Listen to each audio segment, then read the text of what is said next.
Have you ever found yourself talking and talking, only to realize that the message didn't land the way you hoped? Or maybe you've caught yourself thinking that if you just said more, people would understand you better. Here's a simple truth. Sometimes saying less can have a bigger impact than saying more. In a world full of noise, it's easy to fall into the trap of over-explaining, filling the space with words just for the sake of it. But the real power in communication comes from knowing when to speak, and more importantly, when to listen and pause.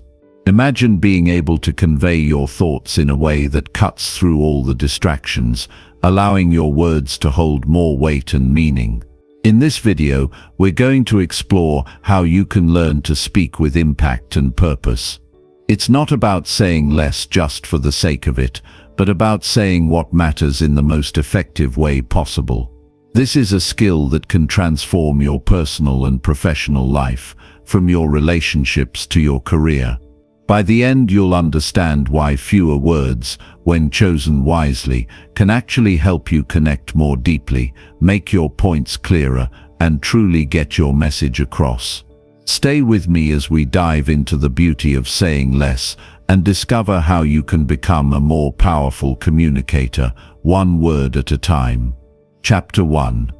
The Art of Brevity. How often do you find yourself caught in conversations, feeling like you've said too much? You've been talking, and then suddenly it hits you, you're rambling. Your mind is going a mile a minute, and your words are racing to keep up. You've said everything you could possibly think of, but somehow none of it seems to really land. You wonder, was that too much? It happens to all of us. Now imagine this. You walk into a room and someone speaks to you for just a minute, but in that minute, they capture your full attention.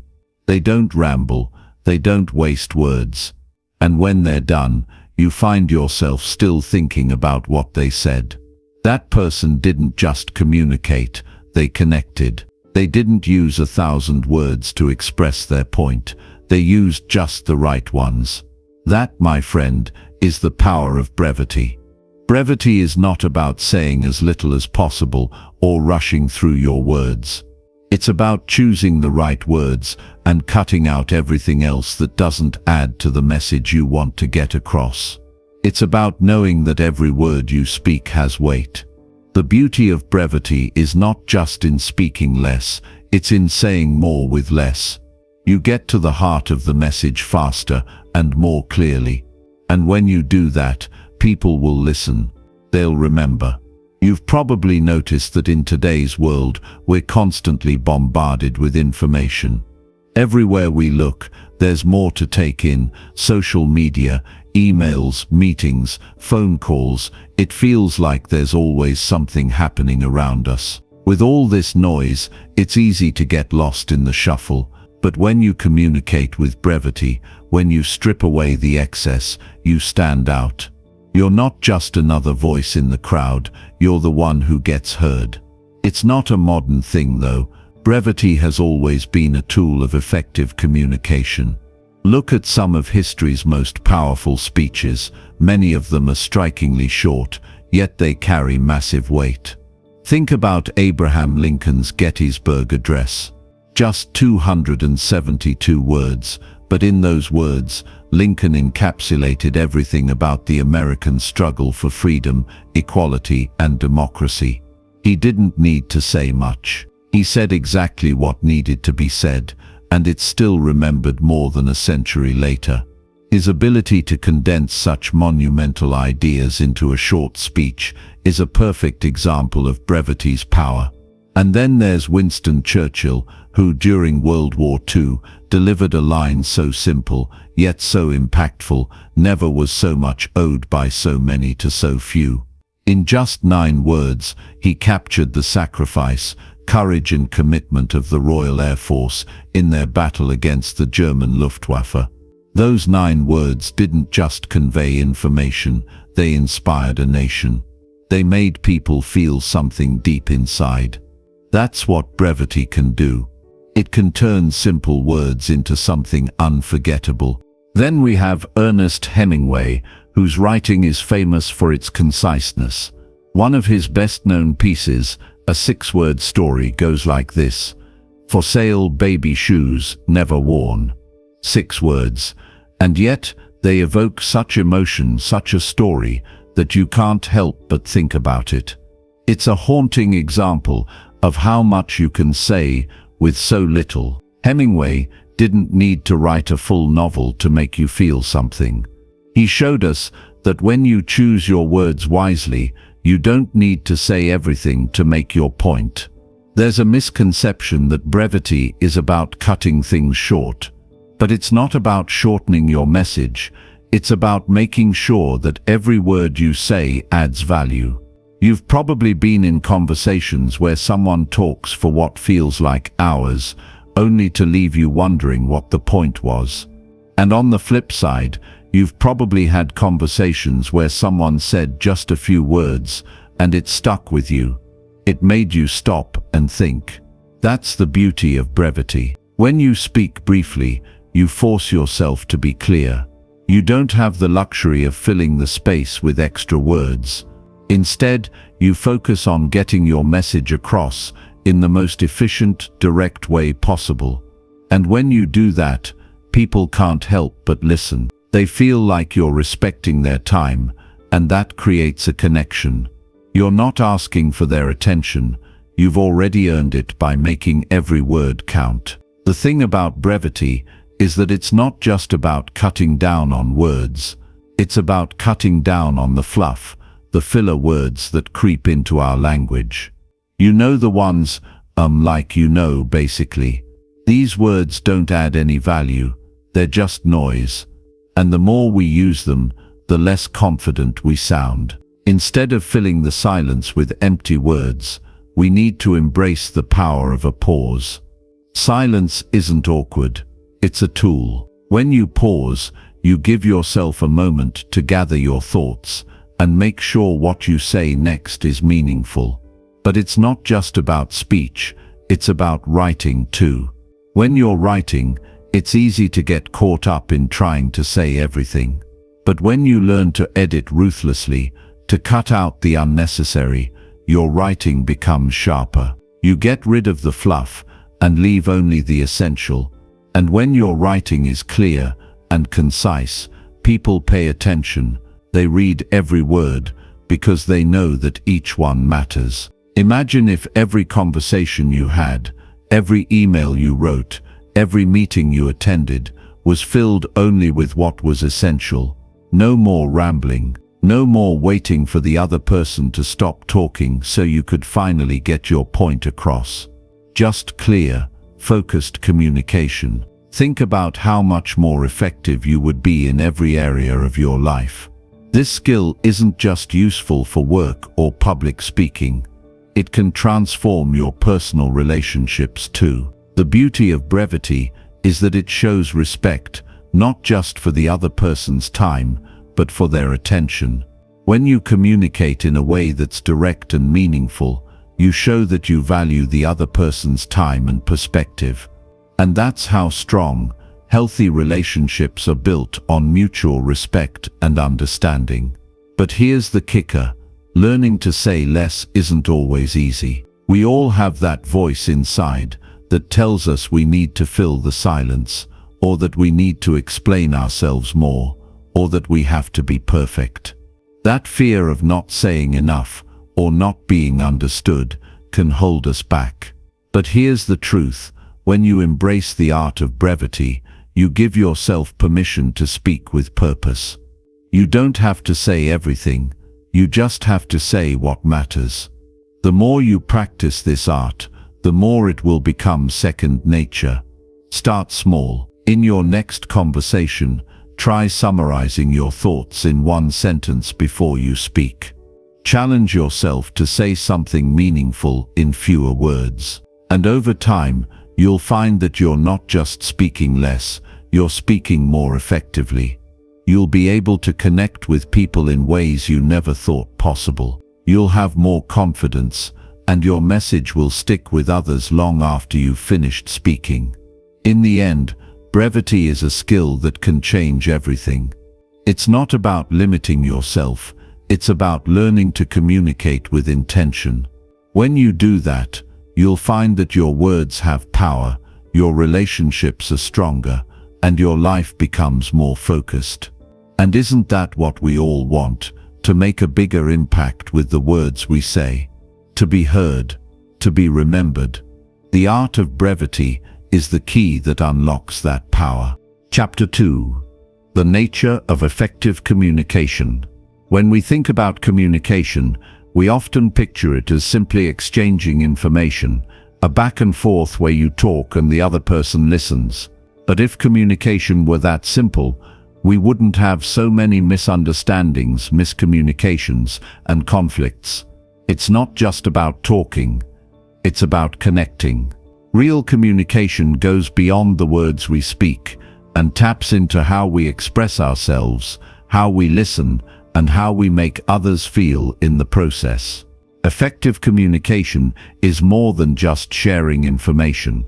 It's about conveying your thoughts and ideas in a way that resonates with others, leaving them with not just the understanding, but also the emotional connection to what you've shared. It's the difference between simply speaking and truly connecting. And that connection is what makes the conversation effective. Now, let's start by talking about the role of intent in communication. Why do you communicate in the first place? What's your purpose behind the words you speak? Without clarity and intent, your words can lose their power. Think about it. If you're just speaking to fill the silence, or because you feel like you have to say something, it's likely that your message won't hit the mark. You've probably been in conversations where someone spoke just to speak, but you found yourself zoning out. Why? Because there was no real intent behind it. But when you speak with purpose, when you truly know what you want to say and why you're saying it, people pay attention. There's a level of sincerity and authority that comes with speaking with intent, and people can sense that. And let's not forget the power of context. Communication doesn't happen in a vacuum. It's shaped by the situation, the people involved, the setting, and even the timing.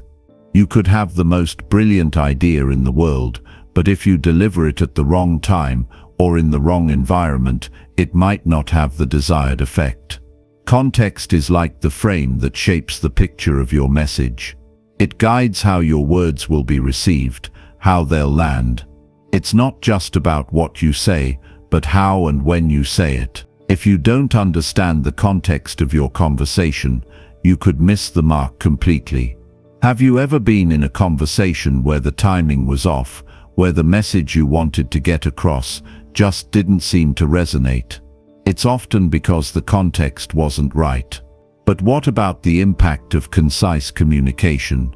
You might think that to communicate effectively, you have to keep talking, explaining, covering every angle. The truth, though, is that simplicity and clarity have a much greater effect than endless talking. When you learn to focus your words, to cut out the unnecessary details, your message becomes more powerful.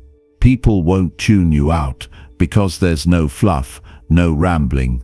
Instead, they'll lean in because your message is clear and purposeful. And speaking of clarity, one of the key things that make communication effective is how clearly you can express your thoughts. Sometimes we feel the need to over-explain, especially when we're unsure of how our message will be received. But the more we explain, the more we risk confusing the other person. We're just adding more noise, making it harder for the other person to pick out the main idea. Clarity means making sure that what you're saying can be understood without needing a second explanation. It's about simplifying your message so that it's easy to follow and impactful. I think we've all experienced the frustration of talking to someone who seems like they just can't get to the point. The more they talk, the more you start to zone out. It's exhausting, right? In these situations, it's not the quantity of the words that matters, it's the quality. Effective communication isn't about saying more, it's about saying what's necessary and letting everything else go. That's where the magic happens. The clearer you are with your words, the more people will understand and retain your message.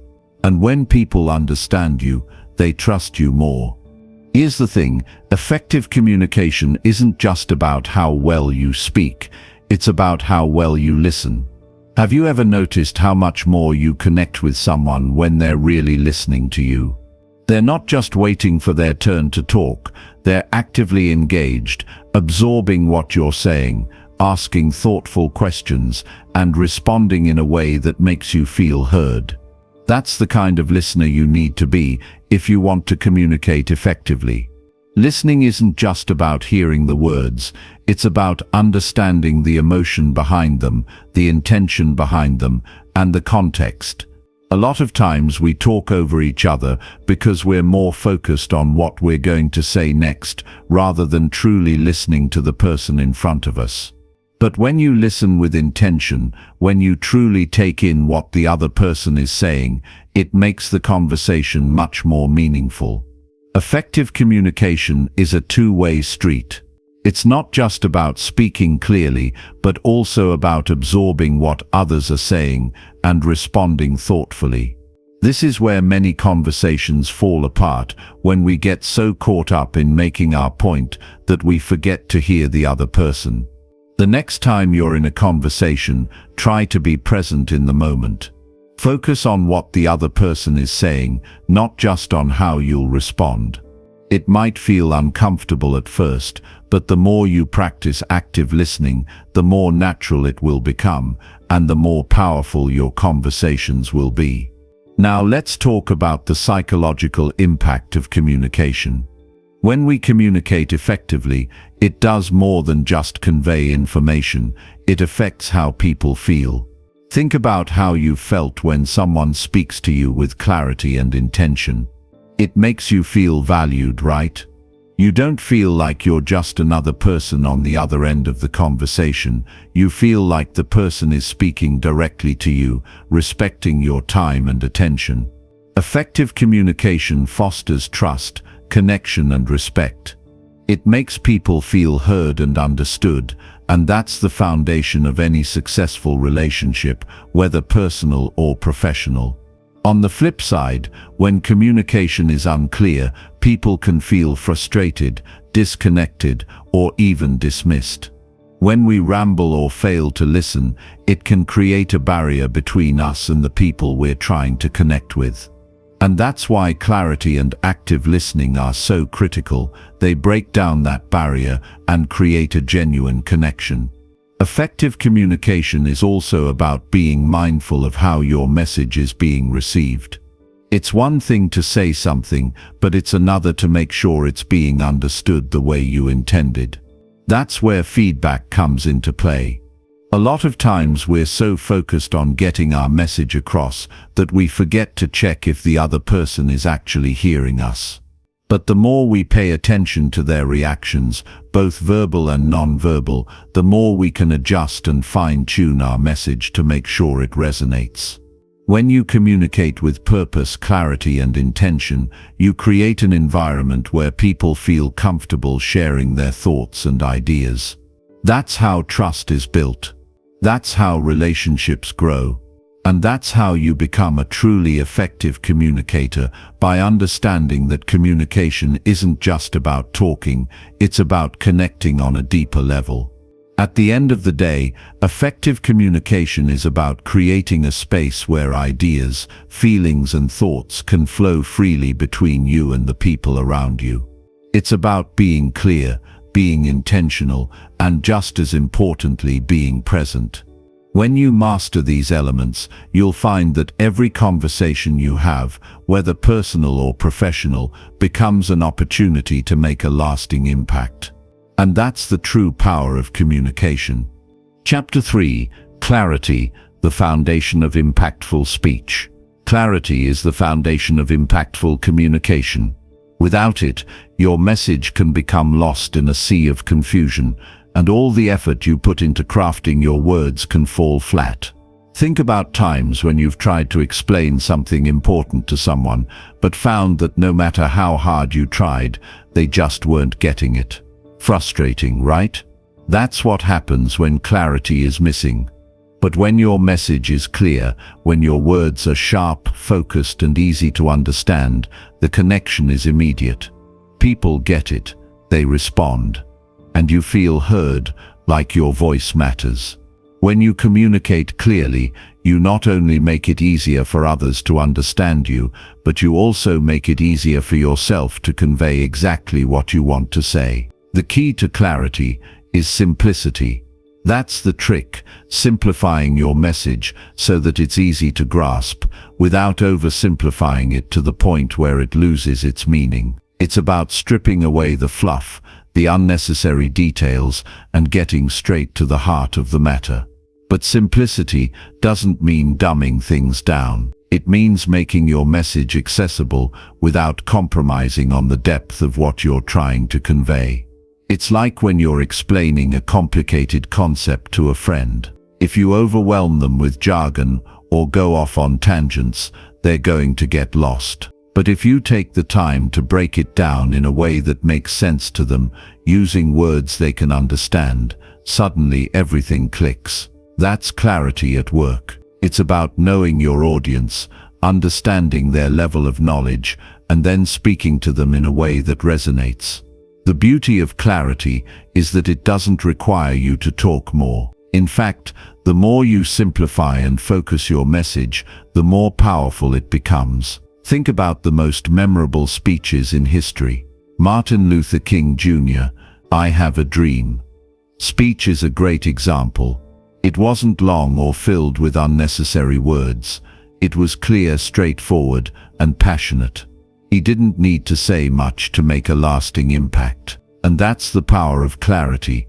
It allows you to cut through the noise and make your message stand out. But achieving clarity isn't always easy. We often fall into the trap of over-explaining, especially when we feel like we need to justify our ideas or thoughts.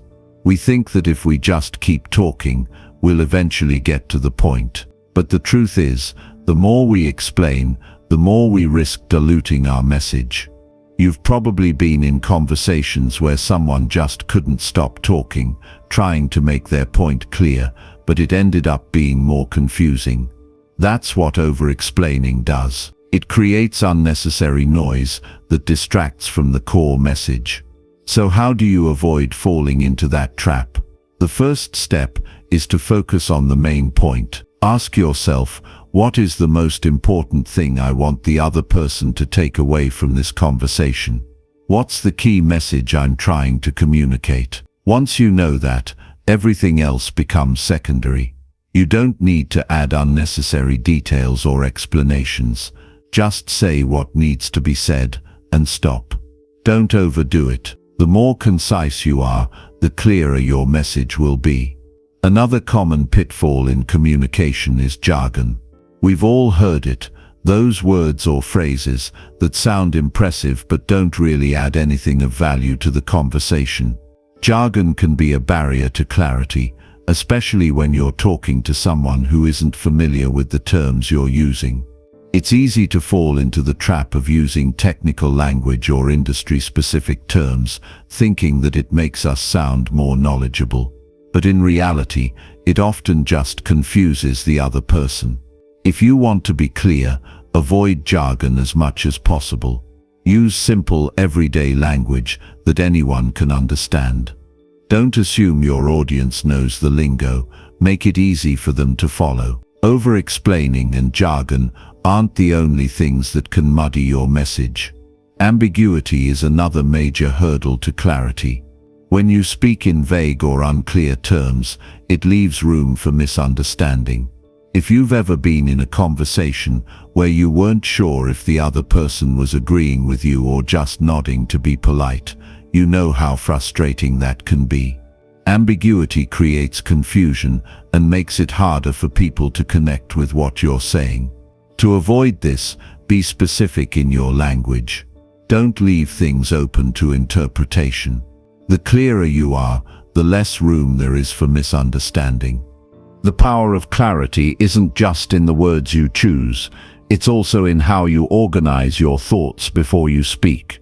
A clear message starts with clear thinking. Before you speak, take a moment to gather your thoughts. What exactly do you want to say?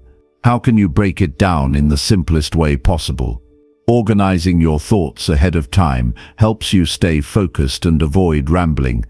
It ensures that your message has a clear beginning, middle, and end, making it easier for others to follow. But clarity isn't just about words. It's also about how you deliver them. Your tone, body language, and even the pauses you take can all contribute to how clear your message is. If you say something with confidence and conviction, it becomes clearer because you're showing that you believe in what you're saying. On the other hand, if you say something hesitantly or without conviction, it can create doubt, even if the words themselves are clear. Your delivery plays a huge role in how your message is received. When you speak with purpose and confidence, your clarity shines through.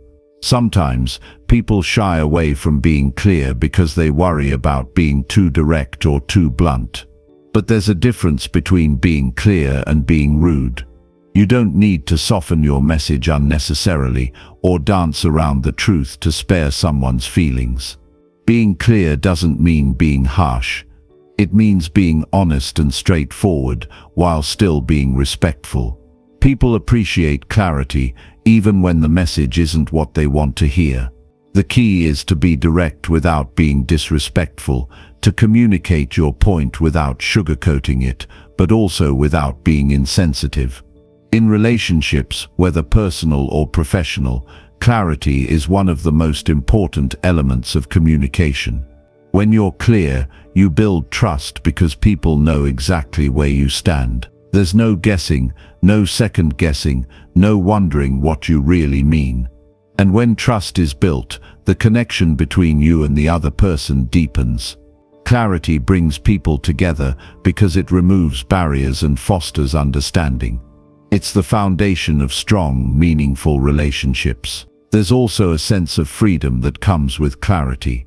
When you speak clearly, you don't feel the need to hide behind words or explanations. You don't have to worry about being misunderstood or misinterpreted. You can speak your truth and trust that the people you're communicating with will understand you. That freedom allows you to be more confident in your conversations, to express yourself without fear, and to connect with others on a deeper level. At the end of the day, clarity is about stripping away all the noise and getting to the heart of what you want to say. It's about cutting through the clutter and speaking in a way that resonates. When you communicate with clarity, you create a space where understanding flows easily, where people can connect with your message without distractions. And that's the power of clear communication. It transforms how we interact with the world around us, and it leaves a lasting impact on everyone we speak to. Chapter 4: The Power of Pauses.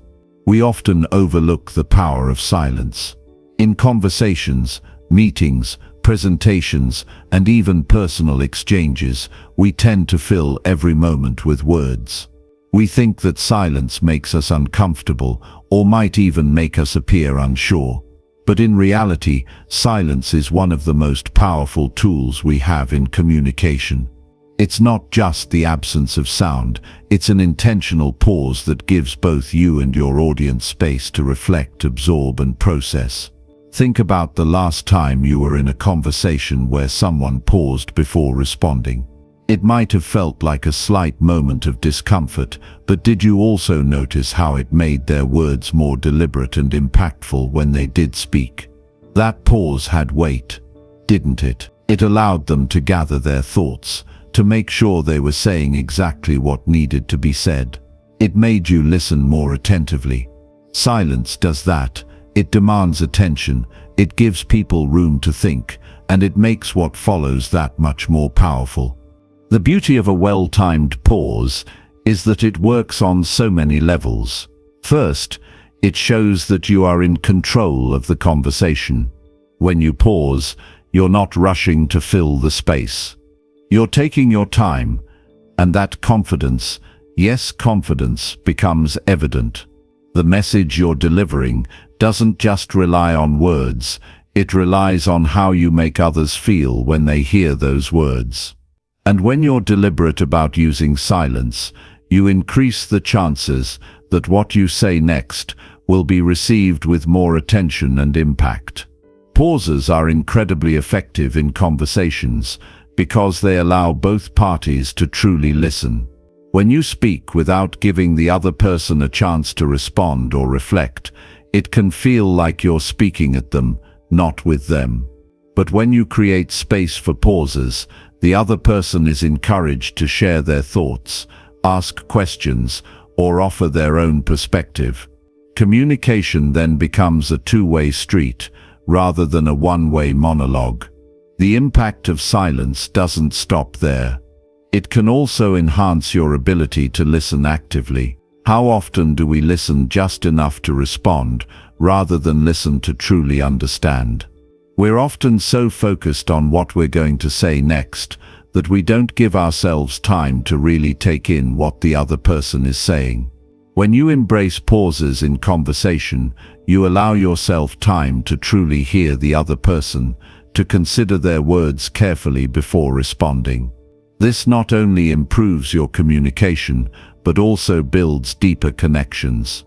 People feel valued when you take the time to listen, not just to hear their words, but to understand the intent behind them. In the context of public speaking or presentations, pauses are equally powerful. If you've ever heard a speaker pause after delivering an important point, you likely noticed how the silence filled the room. That pause created a space where the message could settle in. It wasn't just about the words, it was about allowing the message to resonate, giving the audience time to absorb it. Pausing after a key statement gives people time to reflect on what was just said, making it more likely that the message will stick with them.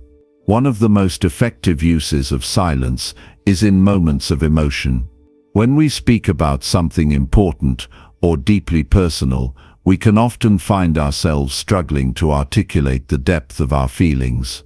In those moments, words sometimes fall short, but silence, when used correctly, can help convey emotion far more powerfully than any words could. Think of the speeches or stories that have moved you to tears. Often it's not just the content of the speech, but the delivery, those moments of silence where the speaker takes a breath, allowing the emotion to build and fill the space before continuing. Those pauses create a sense of anticipation, a sense of weight. It's in those moments that the true impact of the message is felt. Silence is also incredibly effective in conflict resolution. In tense conversations, especially when emotions are running high, it can be easy to speak over each other or try to win the conversation. But when you allow space for silence, it forces everyone to take a step back. It gives people the opportunity to calm down, think more clearly, and choose their words more carefully. Pausing during a disagreement doesn't mean avoiding the conversation or shying away from conflict. It means you're choosing to handle the situation with thoughtfulness and respect. You're giving yourself and the other person time to cool off, collect your thoughts, and come to a resolution with a clearer mind. In a practical sense, incorporating pauses into your conversations can be as simple as counting to 3 before responding. It's a small but powerful change that can make a big difference. By taking those extra moments, you give yourself time to consider your response rather than reacting impulsively. That moment of stillness allows you to speak from a place of clarity, not emotion, which can help you communicate more effectively and avoid misunderstandings. It might feel uncomfortable at first, especially if you're used to speaking quickly or feeling pressured to fill every moment with words. But with practice, those pauses will feel natural, and you'll begin to see the power of silence in your communication. The key to using silence effectively is being intentional. A pause isn't just an empty gap, It's a powerful tool that can enhance the message you're delivering. It can emphasize a point, invite reflection, or simply give both you and the listener the space to breathe. Silence allows you to speak with more purpose because it forces you to slow down, to be mindful of what you're saying, and to consider the impact of your words before they leave your mouth. And let's not forget the impact of silence in our daily interactions. In a world that's constantly rushing, constantly talking, silence offers a refreshing change. Think about how different your relationships might feel if you didn't rush to fill every gap in the conversation. If you allowed moments of silence to exist without feeling the need to constantly speak, what might that look like? It might feel awkward at first, but it can also create a deeper connection. You can communicate not just through your words, but through the understanding that exists in the pauses, the moments when neither of you is speaking, but both of you are still present. Ultimately, silence is a tool that allows you to communicate with greater depth. It doesn't weaken your message, it strengthens it. By embracing the power of pauses, you can create space for your message to be heard, for your emotions to be felt, and for true understanding to emerge. The next time you find yourself speaking, whether in a conversation or a presentation, consider how a simple pause can enhance what you're trying to say. Don't be afraid of silence. Embrace it. In that stillness, you'll find the power to speak with more purpose, more clarity, and more impact. Chapter 5. Listening. The other half of communication. Listening. It sounds simple, doesn't it? We all think we're pretty good at it. After all, we hear people every day. But true listening, the kind that transforms relationships, opens doors and deepens understanding, is something many of us overlook. We're often so busy thinking about what we're going to say next or planning our response that we forget to fully absorb what the other person is saying. This is the kind of listening that truly makes a difference, the kind that shows the other person they're valued, understood, and respected. You've probably had the experience where someone says something, and while you were physically present, your mind was somewhere else. Maybe you were thinking about your own thoughts, or perhaps you were already preparing your reply. We all do it. But here's the thing, people can tell when you're not really listening. It's subtle, but it's there. And it affects the quality of our communication.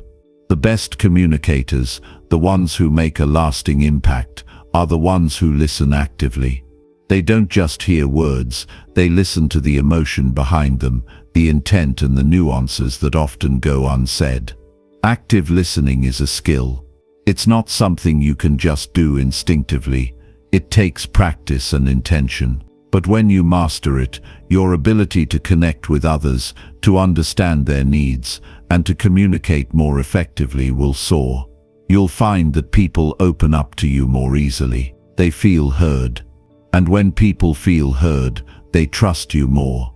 This trust, this deeper connection, becomes the foundation of better relationships, both personal and professional. One of the most powerful aspects of active listening is that it allows us to truly understand another person's perspective. Think about the last time you had a conversation with someone where you felt fully heard. How did it make you feel? Understood, validated, important. Now think about a time when you spoke, but the other person wasn't really listening. Maybe they were distracted or thinking about something else. Did you feel like your words mattered? Probably not. True listening opens the door for empathy. It allows us to put ourselves in the other person's shoes, to see the world through their eyes, even if for just a moment. But to listen well, we have to be present. This is where many of us falter. We're often distracted by our phones, by the next task on our to-do list, by our own internal chatter. The key to truly listening is to quiet all those distractions and focus fully on the person speaking. This doesn't mean you have to agree with everything they say, but it means you're giving them the space to express themselves without judgment, interruption, or distraction. You're fully engaged in the moment. Your attention is undivided, and this focus is what makes a huge difference. Think of it this way. The best listeners are the ones who are genuinely curious. They want to understand, not just respond. They ask thoughtful questions, reflect on what's been said, and make the other person feel like their words matter. It's not just about hearing their words, it's about understanding the emotion behind them. It's about picking up on the tone of voice, the body language, and the small cues that can often say more than words themselves. When you listen actively, you also create space for meaningful conversations. It's easy to get caught up in the rush of daily life, to skim the surface of our interactions, and to skip over the deeper, more important conversations. But the best relationships, whether in the workplace, with friends, or with family, are built on those deeper conversations. They happen when both parties are fully engaged, when both are genuinely interested in what the other has to say. By listening actively, you're not just strengthening your communication skills, you're also fostering deeper connections. Listening can also help you respond more effectively. When you truly understand what the other person is saying, you're better equipped to offer a thoughtful, relevant response. This is especially important in professional settings, where clear communication can make or break a deal, a project, or a relationship. When you listen first and respond second, you show that you value the other person's input and that you're invested in finding the best solution together. This approach builds trust and encourages collaboration. Now, you might be thinking, I already listen, but sometimes people just don't seem to get what I'm saying. And that's true. Listening is only part of the equation. It's important to recognize that effective communication involves both speaking and listening. You can be the best listener in the world, but if you're not expressing yourself clearly, your message might still get lost. But let's not lose sight of the importance of listening, because without it, any response you give will likely fall flat. When you listen, you're also practicing patience. In a world where we expect instant gratification, patience is a rare skill. People are more likely to open up to you when they sense that you're willing to take your time to really hear them. Patience in listening means you're not rushing to fill the silence or to respond quickly. You're giving them the space they need to articulate their thoughts fully, without interruption. This shows respect and helps build stronger, more meaningful conversations. And let's not forget about body language. While listening involves paying attention to the words being said, it's just as much about how you're physically engaging with the speaker. Are you making eye contact? Are you nodding to show that you're following along? Are you leaning in slightly to signal interest? These non-verbal cues speak volumes about your attentiveness and engagement. In fact, research shows that much of communication is non-verbal. So when you listen, make sure your body language is in alignment with your intention. Show the other person that you're there, that you care, and that they have your full attention. Another important part of listening is validating what's been said. Sometimes people just need to know that their thoughts or feelings are acknowledged. This doesn't mean you have to agree with everything they say, but it does mean that you're recognizing their perspective. A simple "I understand what you're saying," or "that must be really tough," can go a long way in making someone feel heard. Validation builds rapport and encourages further conversation. So how do you improve your listening skills? It starts with making a conscious effort to be present. Put away distractions, your phone, your to-do list, anything that pulls your attention away from the conversation. Focus on the speaker, not on what you want to say next. Ask open-ended questions to encourage them to elaborate. Reflect back what they've said to show you're paying attention. And most importantly, listen with empathy and without judgment. Give them the space to express themselves fully, without interrupting or trying to fix things right away. When you master the art of listening, something incredible happens. Your communication becomes more effective, your relationships grow stronger, and you start to notice the world in a new way. You become more attuned to the emotions and needs of others, and you develop a deeper sense of connection and understanding. People will appreciate your presence in their lives because they'll feel truly heard. And that's one of the greatest gifts you can offer, both to others and to yourself. Chapter 6. Body language. Saying more with less. We often hear that communication is more than just words, and when it comes to truly effective communication, nothing could be more accurate. Think about the last time you had a conversation with someone. Sure, the words were important, but how much did their body language shape how you felt about what they were saying?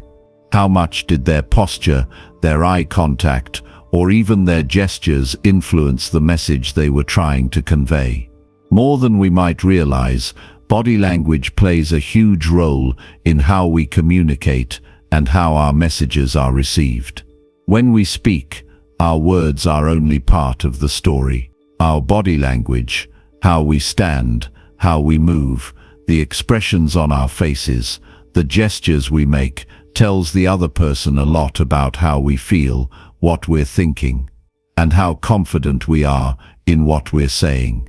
It adds layers to our communication. A simple gesture, like nodding along or using hand movements to emphasize a point, can make what we're saying come across with more sincerity, urgency, or warmth. But here's the thing, many of us don't pay enough attention to this unspoken part of communication. We focus so much on what we're saying that we forget how much our body is saying too. And the reality is that people are constantly reading these cues, even when we're not consciously aware of them. If you're not mindful of your body language, it can lead to miscommunication, misunderstandings, and even create barriers between you and others. For instance, have you ever spoken to someone who was crossing their arms the whole time? Maybe they seemed defensive or disengaged, even though their words told you they were interested. You might not have consciously noticed it, but that body posture likely made you feel like they weren't really listening or open to what you were saying. Now, think about how you feel when someone leans in toward you, makes consistent eye contact, and nods along while you talk. Doesn't it make you feel heard? Doesn't it make you feel more connected to them? Body language has that power. One of the most important things to understand about body language is that it's not just about using the right gestures or poses, it's about alignment. Alignment between your words and your body language is what truly makes communication effective. If your words and your body are saying different things, the person you're communicating with is going to pick up on that, even if they don't consciously know it. For example, imagine you're saying, "I'm really excited about this opportunity," but your arms are crossed and your tone is flat. There's a disconnect between what you're saying and how your body is expressing it. The person you're speaking to might think, if they're excited, why does their body look like they're shutting down? This inconsistency creates confusion, and suddenly your message loses its impact. The key to powerful communication is making sure your body language matches the message you're trying to convey. If you're excited about something, show it. Let your energy flow into your gestures, your posture, and your facial expressions. If you're trying to convey warmth and openness, make eye contact, smile, and keep your body relaxed and open. When your body language supports your words, you come across as authentic, confident, and trustworthy. People are naturally drawn to that. One of the best ways to become more aware of your body language is to start paying attention to others. Watch how people around you communicate. Notice how they stand when they're talking, how they use their hands, what their faces look like when they're listening or speaking. You'll start to see the subtle ways body language enhances communication, and you'll begin to realize just how much of an impact it has on the messages being delivered. Another important aspect of body language is that it's not just about what we consciously do, it's also about the signals we unconsciously send. For example, when we're nervous, we might fidget, avoid eye contact, or even speak too quickly. These are all signs that, whether we intend to or not, communicate anxiety, uncertainty, or a lack of confidence. Conversely, when we feel secure, we tend to have more relaxed body language. Our posture is open, we make steady eye contact, and we communicate our thoughts clearly. It's essential to recognize how these unconscious signals can affect how others perceive us. By becoming more aware of our own body language, we can take control of the way we present ourselves and ensure that we're communicating exactly what we want to communicate. And let's not forget that body language isn't limited to face-to-face conversations. Think about the way we communicate through technology, through text messages, emails, or even video calls. Even though we can't physically see the other person's body language in these situations, there are still cues we can give. For instance, punctuation, the tone of our words, and the way we structure our sentences can all convey different emotions and intentions. In a video call, your posture and gestures still come into play, even if you're not in the same room. A smile, a nod, or a relaxed posture can still make a huge difference in how your message is received. The more we can align our verbal and non-verbal communication, no matter the platform, the more effective we become as communicators. Another powerful tool in body language is silence. We often overlook the impact of non-verbal cues that come from stillness. Sometimes, the most powerful thing you can do in a conversation is to pause, to just sit there with your thoughts and listen. You don't have to fill every moment with words or actions. A well-timed pause can create tension, allow the other person to reflect, or give you time to think. Pausing in a conversation can also signal that you're not just waiting for your turn to speak, but that you're taking the time to process and truly consider what's being said. It can be a sign of respect and attentiveness. Now, if you really want to take your communication to the next level, start practicing these principles intentionally. Pay attention to your posture, your gestures, your eye contact, and how these things align with your words. But don't just focus on yourself. Observe the people around you too. Notice the subtle signals they send, both consciously and unconsciously, and see how that affects your perception of them. The good news is that body language can be improved with practice. You don't need to make massive changes overnight, but small shifts can make a big difference. Start with something simple, like being more mindful of your posture or practicing making steady eye contact. Over time, you'll find that your communication feels more natural and your confidence increases. Ultimately, the power of body language lies in its ability to help you connect with others in a deeper, more authentic way. When you're aware of how your body is communicating, and when you align that with what you're saying, you begin to create an experience for the other person that's meaningful and impactful.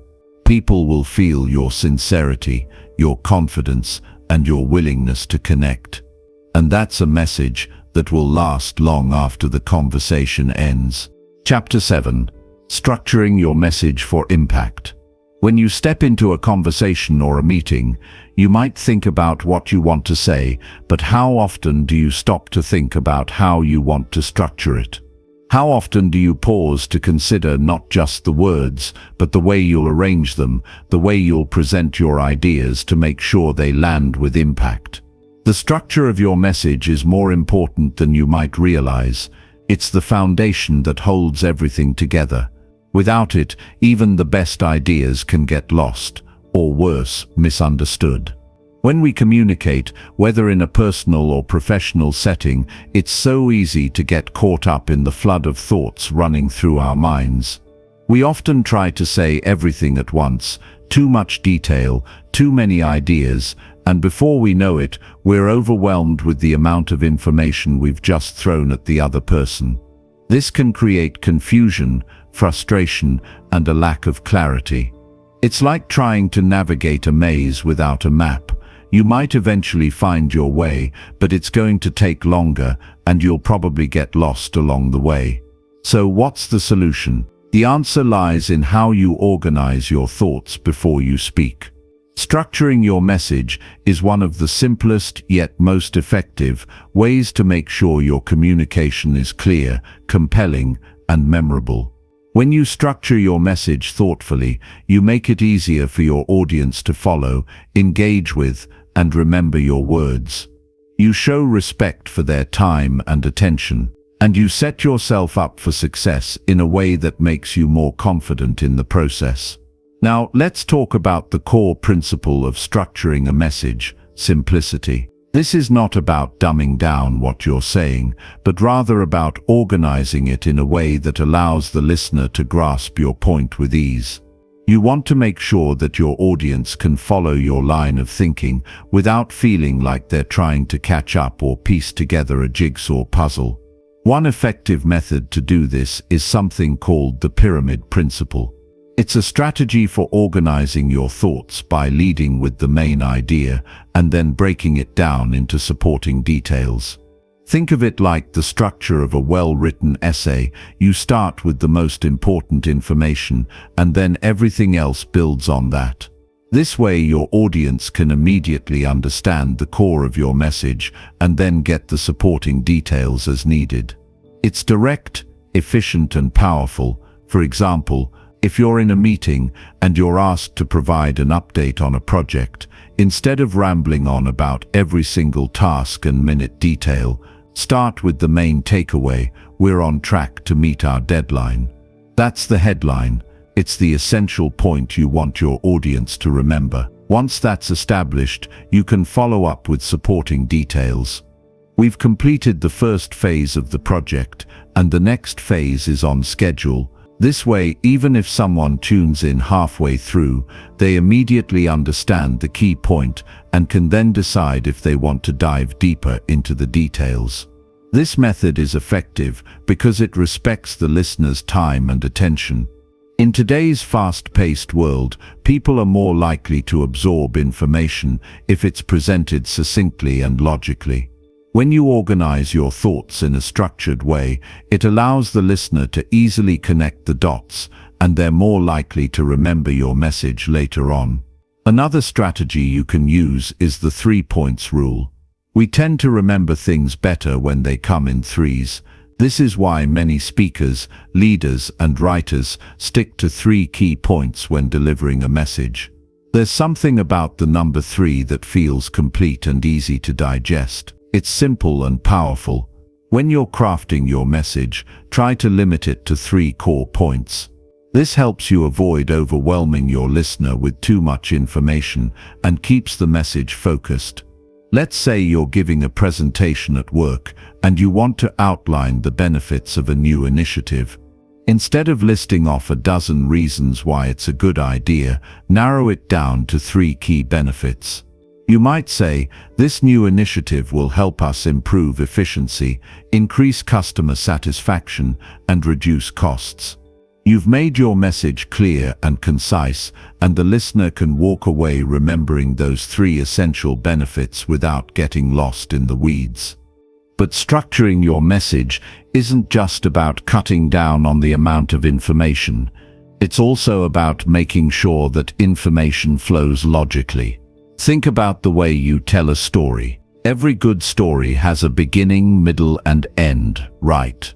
The same principle applies to communication. Your audience needs a roadmap to follow, and the structure you provide is that roadmap. If you skip ahead or jump around, you risk losing them. You need to give your message in a way that makes sense, that builds on itself, and that leaves your listener with a clear takeaway. One of the best ways to ensure your message has a logical flow is to use storytelling. Humans are wired to understand and connect with stories. We remember stories far better than we remember dry facts or statistics. So when you're communicating, think about how you can weave your message into a narrative. Stories have the power to engage, to make complex ideas more relatable, and to make your message stick. For example, let's say you're explaining a new process at work. Instead of simply laying out the steps one by one, you could frame it as a story. Imagine you're a new team member who has to get up to speed quickly. On your first day, you're given a simple guide that shows you how to do everything. First, you'll learn how to log into the system. Then you'll be introduced to the main dashboard. And finally, you'll be able to create your first report. By the end of the first week, you'll be fully trained and ready to contribute. This approach takes your listener on a journey, and by the end they'll have a much clearer understanding of the process. The beauty of using stories to structure your message is that it makes the information more memorable. People may not remember the exact steps you outlined, but they will remember the story you told and the key points within it. This is a powerful way to ensure your message sticks. There's also a practical side to structuring your message. Editing. Once you've decided on your main points and how to present them, take the time to go back and refine your message. Remove any unnecessary details. Be ruthless with yourself. If something doesn't add to the clarity or impact of your message, cut it out. This doesn't mean stripping away your personality or creativity, but rather ensuring that every word you speak or write serves a clear purpose. The goal is to keep things focused so that your message doesn't get buried under a mountain of extraneous information. Think about it. When you're clear, when your message is structured logically, and when you know exactly what you want your audience to take away from the conversation, you set yourself up for success.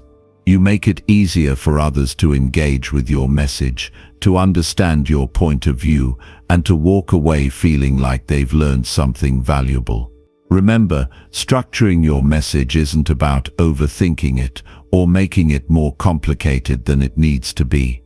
It's about clarity. It's about making sure that your listener or reader understands exactly what you want them to know without feeling overwhelmed by too many details. It's about taking control of how your message is received and giving it the best chance to make the impact you intend. When you take the time to structure your message thoughtfully, you demonstrate a deep respect for the person you're communicating with. You're saying, "I value your time. I want to make sure that you hear my message in the way that's most impactful for you." That kind of intentional communication has the power to change the way people perceive you, the way they listen to you, and the way they respond to you. And that's how you become a truly effective communicator, by speaking with purpose, clarity, and impact. Chapter 8. The value of feedback. There's a saying that feedback is a gift, but how many of us actually treat it like that? How many of us cringe at the thought of someone telling us what we could have done better? Most people, if we're being honest, would rather avoid it altogether. The problem is, if we're not open to feedback, we're closing the door on one of the most powerful tools for personal and professional growth.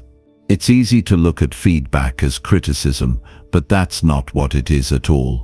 If you start seeing it as a gift instead, it can be a game changer for your communication skills, your career, and your personal development. Feedback has the power to highlight blind spots, reveal things you didn't even realize about your communication style, and offer actionable insights that can take you to the next level. But you have to be willing to accept it. More importantly, you have to learn how to use it to improve. And I get it. It's tough. It's uncomfortable. But if you want to master the art of saying less and communicating with purpose, feedback isn't just helpful, it's essential. Think about the last time someone gave you feedback. Maybe it was on a project you worked on, or it was in a conversation you had. How did you respond? Did you immediately get defensive, or did you listen carefully to what was being said? If you got defensive, you're not alone. It's a natural reaction. But here's the thing, that defensive reaction is exactly what holds you back from improving. When you're defensive, you're focused on protecting yourself rather than understanding what the other person is trying to tell you.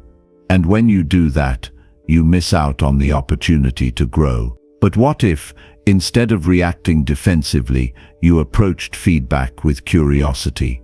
What if you treated it like a treasure trove of information that could help you become better, not just in your communication, but in every aspect of your life? It's all about shifting your mindset. Instead of seeing feedback as an attack, try to see it as a chance to reflect and improve. The first step in receiving feedback effectively is to listen. I mean really listen. Don't interrupt. Don't try to justify yourself. Don't think about your response while the other person is talking. Just listen.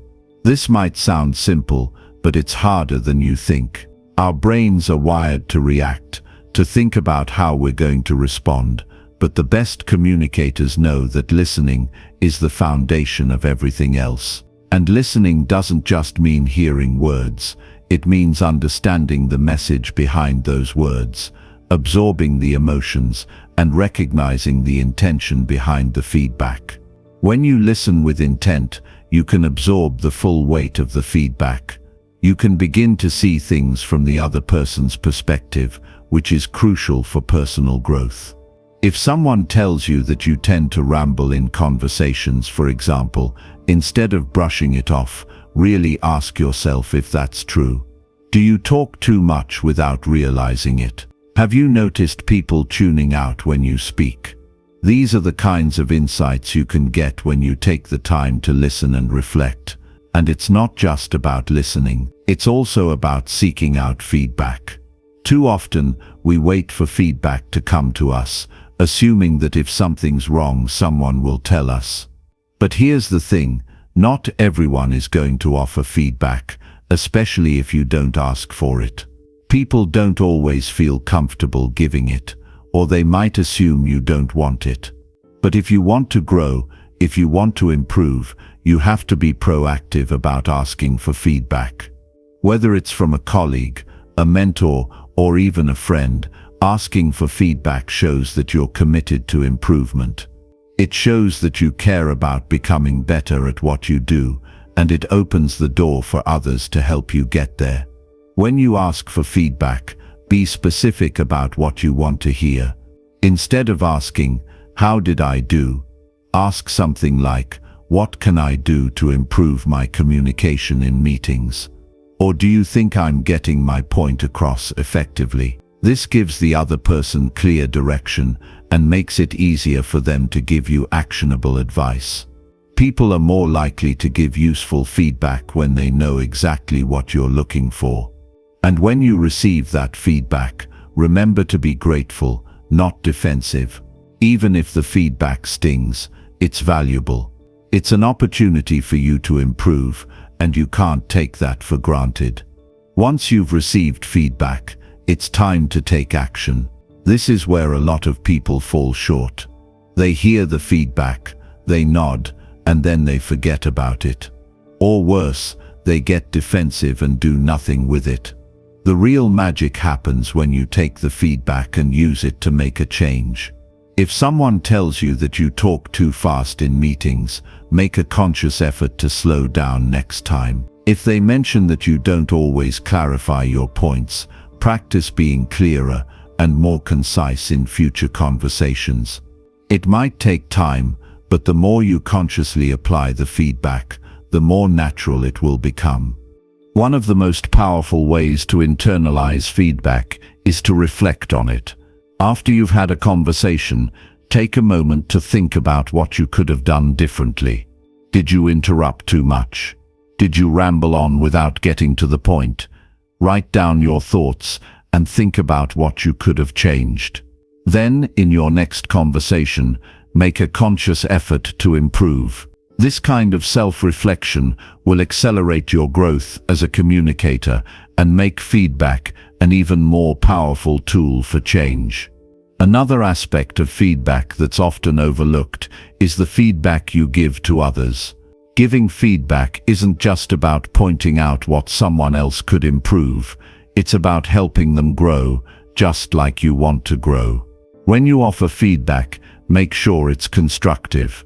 Focus on what the person can do better and offer practical suggestions for improvement. Remember, feedback is about helping others become better, not tearing them down. If you approach it with that mindset, you'll not only become a better communicator yourself, but you'll also help others become better communicators too. Lastly, remember that feedback is a process, not a one-time event. It's something you need to seek out and apply continually. It's not always easy, but it's always worth it. As you get better at accepting and applying feedback, you'll find that your communication improves dramatically. You'll become more confident, more clear, and more effective in how you interact with others. And the best part, you'll start to see the impact of your improved communication in all areas of your life. Whether you're speaking with colleagues, clients, or friends, you'll notice how much stronger your connections become when you communicate with purpose and clarity. Feedback is the key to growth. If you embrace it, if you listen with an open mind and use it to improve, you'll find yourself becoming a more impactful communicator. And that in turn will help you create stronger relationships, achieve your goals, and ultimately live a more successful and fulfilling life. So next time someone gives you feedback, don't run from it. Lean into it, learn from it, and use it as the stepping stone it is to becoming the best communicator you can be. Chapter 9. Eliminating fillers and fluff. There's a habit many of us fall into, whether we realize it or not, and it's one that can quietly sabotage our ability to communicate effectively.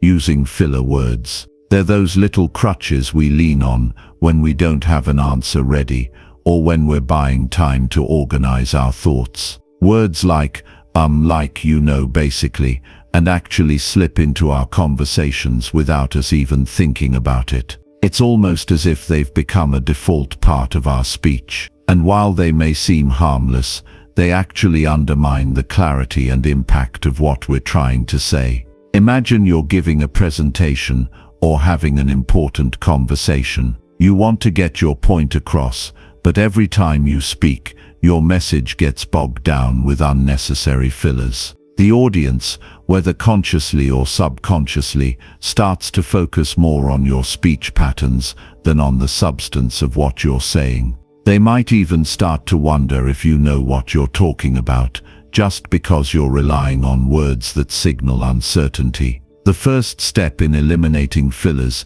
is simply recognizing them. And let me tell you, it can be eye-opening. For most people, these words are so ingrained in their speech that they don't even notice they're saying them.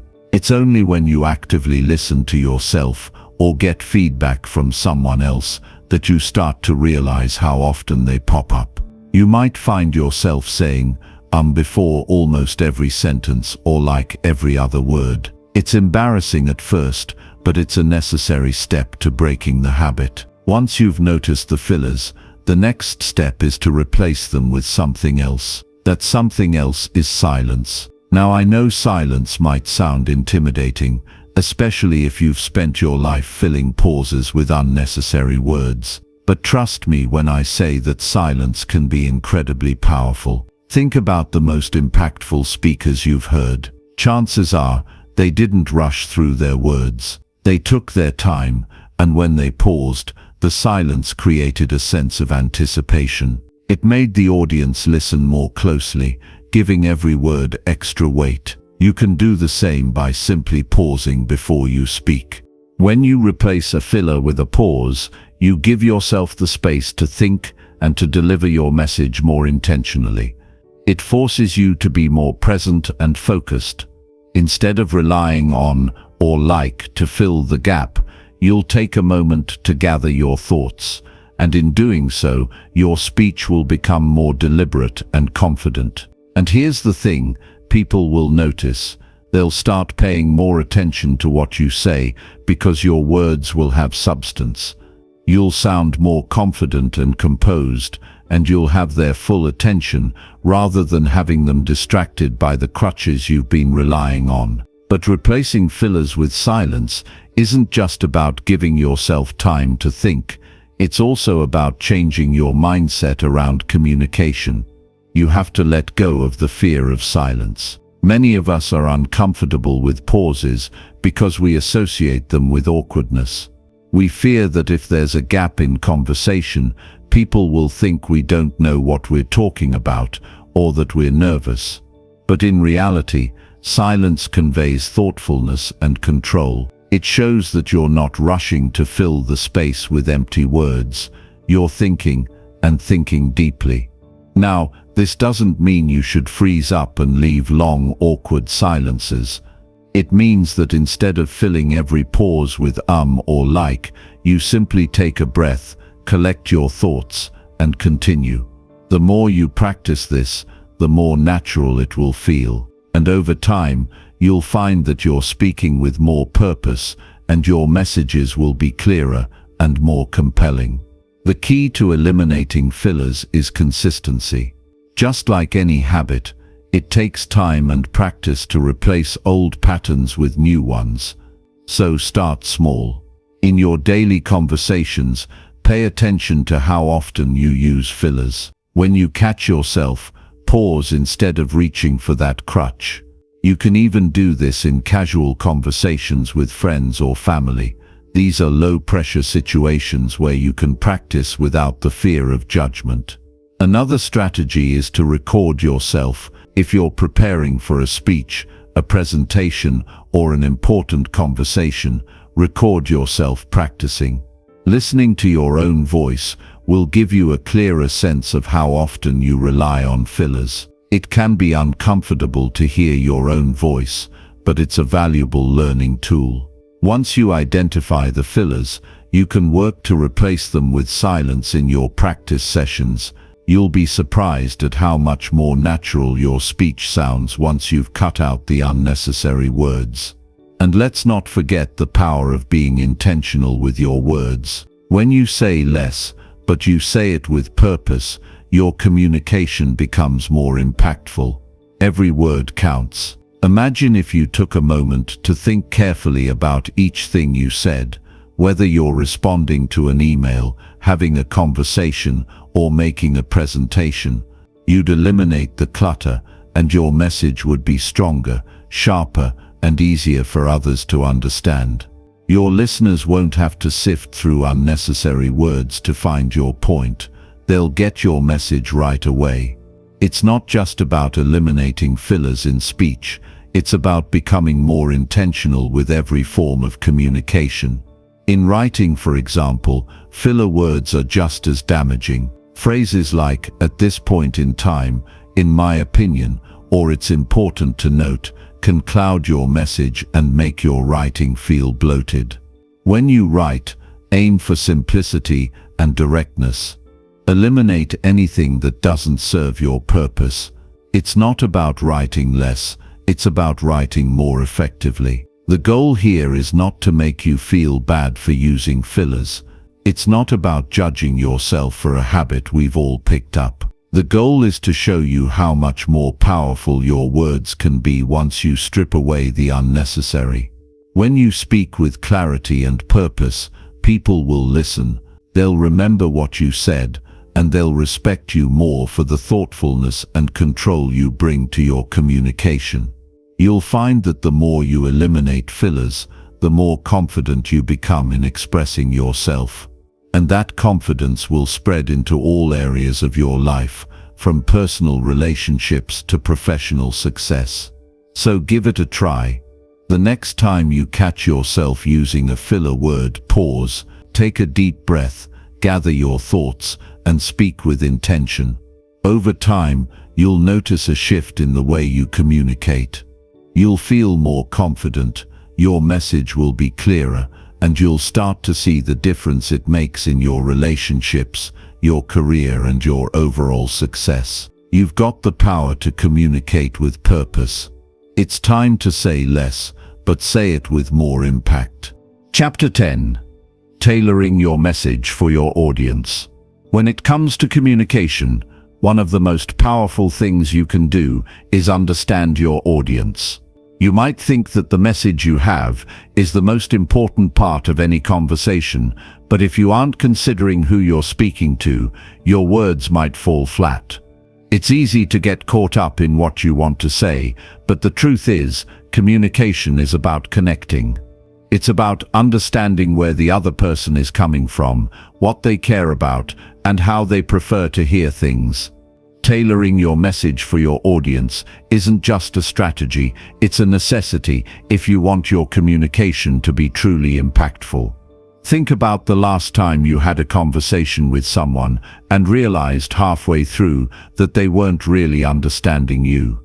Maybe you were talking about something that was important to you, but you were using language or examples that didn't resonate with them. You could see their eyes glaze over, or they might have been nodding along, but clearly not connecting with what you were saying. It's frustrating, isn't it? You've got something you want to share, but if the other person isn't able to see things from your perspective or doesn't understand your words, all that effort feels wasted. This is why tailoring your message to your audience is so important. Understanding who you're speaking to allows you to choose the right words, adjust your tone, and frame your message in a way that is most likely to resonate. Imagine giving a presentation to a group of executives. They're likely going to respond well to facts, statistics, and a direct, no-nonsense approach. Now imagine giving that same presentation to a group of artists or creative professionals. They're not going to be as interested in the numbers. They want to hear about the vision, the inspiration behind the project, the emotion it stirs up. The same message, but tailored differently for two different audiences.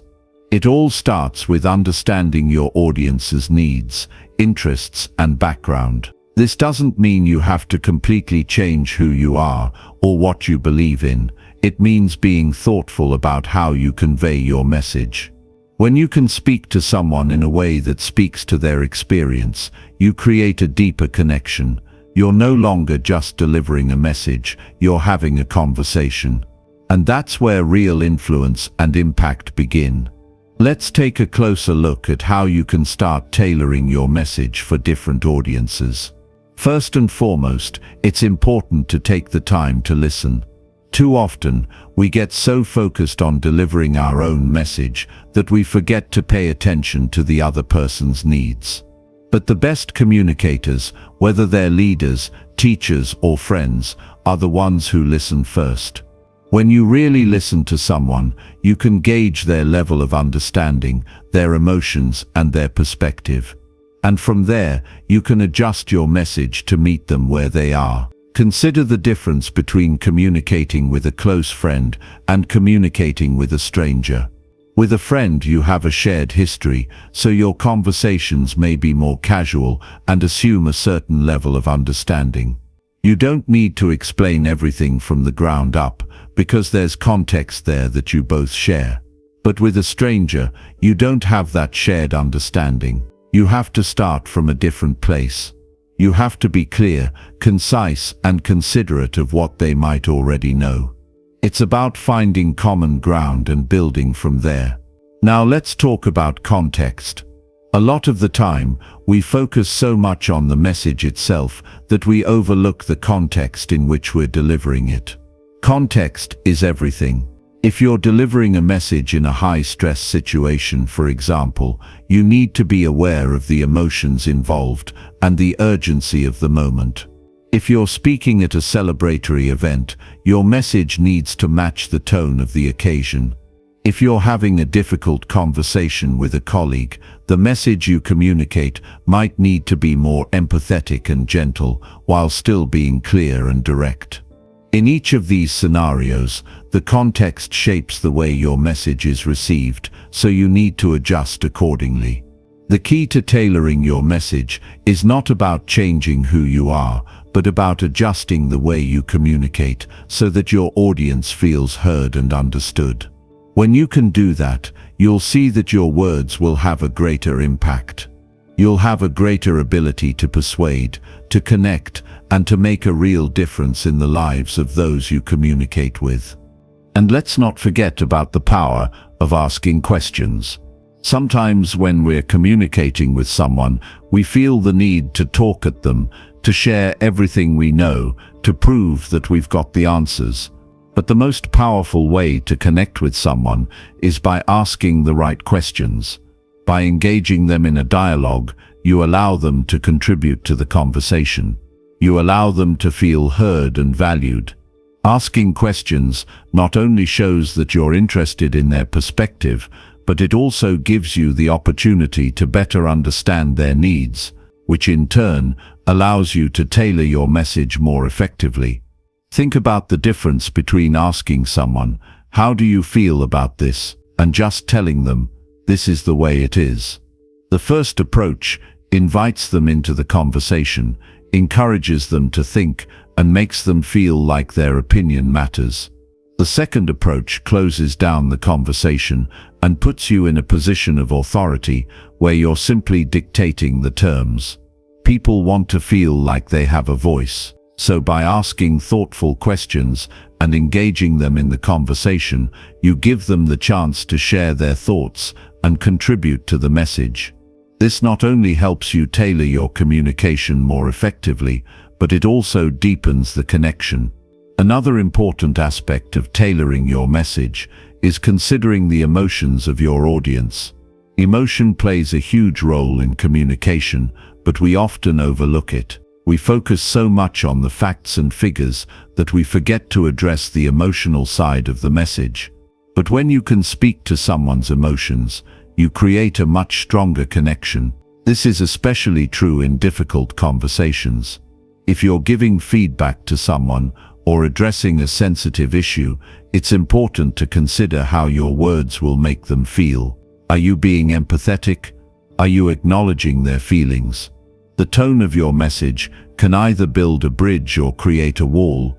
By being mindful of the emotions involved, you can ensure that your message is not only heard, but also understood on a deeper level. One of the best ways to tailor your message is by telling stories. People love stories because they connect with us on an emotional level. A well-told story can transport someone into your world and help them see things from your perspective. And the beauty of stories is that they're flexible. They can be adjusted to fit any audience. A story that resonates with one person may need to be told differently for someone else. The same story can be framed in different ways to emphasize different points, to speak to different emotions, or to fit different contexts. When you can tell a story that aligns with the values, needs, and interests of your audience, you create an emotional connection that is far more powerful than just facts or logic alone. Finally, remember that communication is a two-way street. Tailoring your message isn't just about speaking to others, it's also about being open to their responses. If you truly want to connect, you need to be open to feedback, open to their emotions, and open to adjusting your approach as needed. The more you listen, the more you understand, and the more you understand, the more effectively you can communicate. It's an ongoing process, and the best communicators are those who are always learning, always adapting, and always refining their approach to ensure that their message is heard, understood, and felt. When you learn to tailor your message, you unlock a new level of influence. You become a communicator who not only speaks but listens, who doesn't just talk at people but engages with them. You become someone who can truly connect, and that connection is the key to building lasting relationships, inspiring change, and making a real impact. Chapter 11.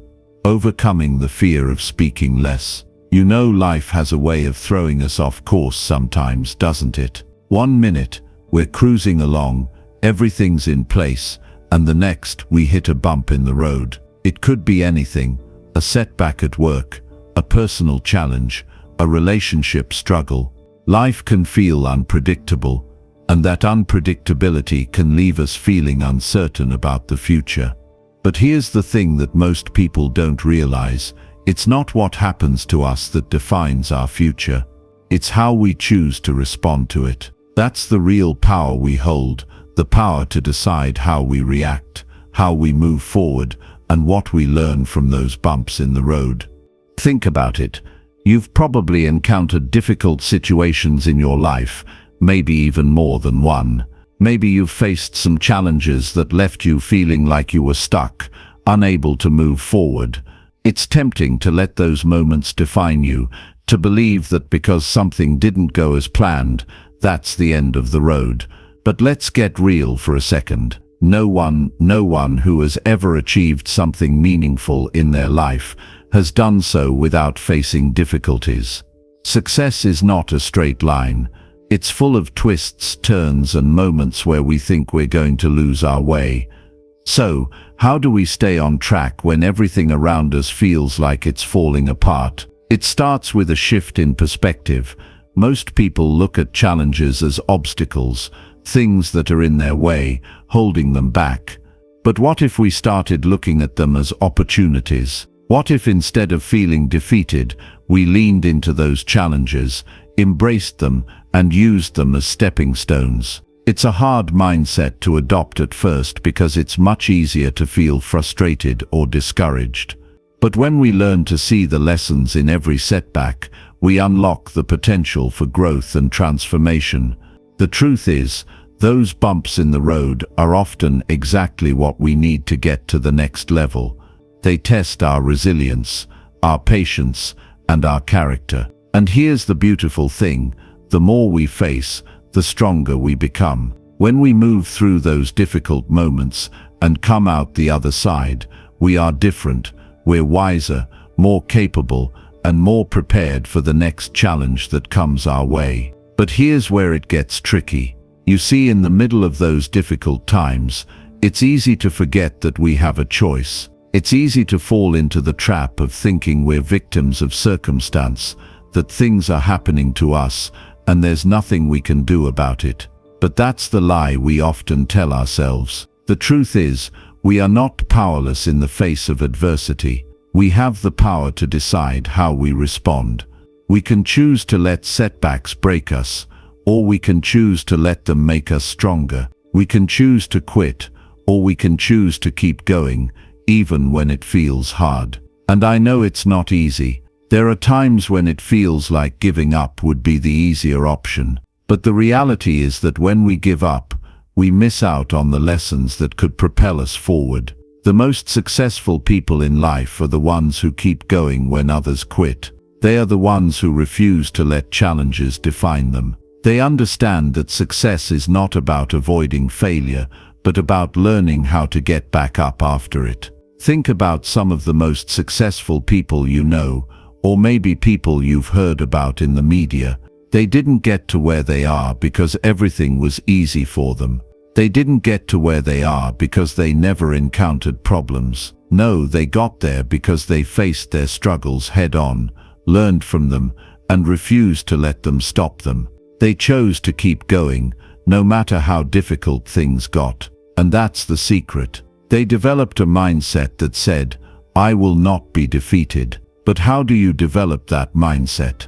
How do you train yourself to keep going, even when you feel like the world is working against you? It starts with understanding that challenges are inevitable. We live in an imperfect world, and things are not always going to go the way we want them to. The sooner we accept this reality, the better equipped we'll be when those inevitable bumps come. Instead of resisting or resenting challenges, we can begin to see them for what they really are: opportunities for growth. Every time we face a challenge, we have the chance to become more resilient, more resourceful, and more determined. Next, it's about making the choice to keep going, even when it's tough. This doesn't mean pretending everything is fine when it's not. It doesn't mean ignoring the pain or the frustration you might be feeling. It means acknowledging those emotions, but not letting them control you. It means choosing to keep moving forward,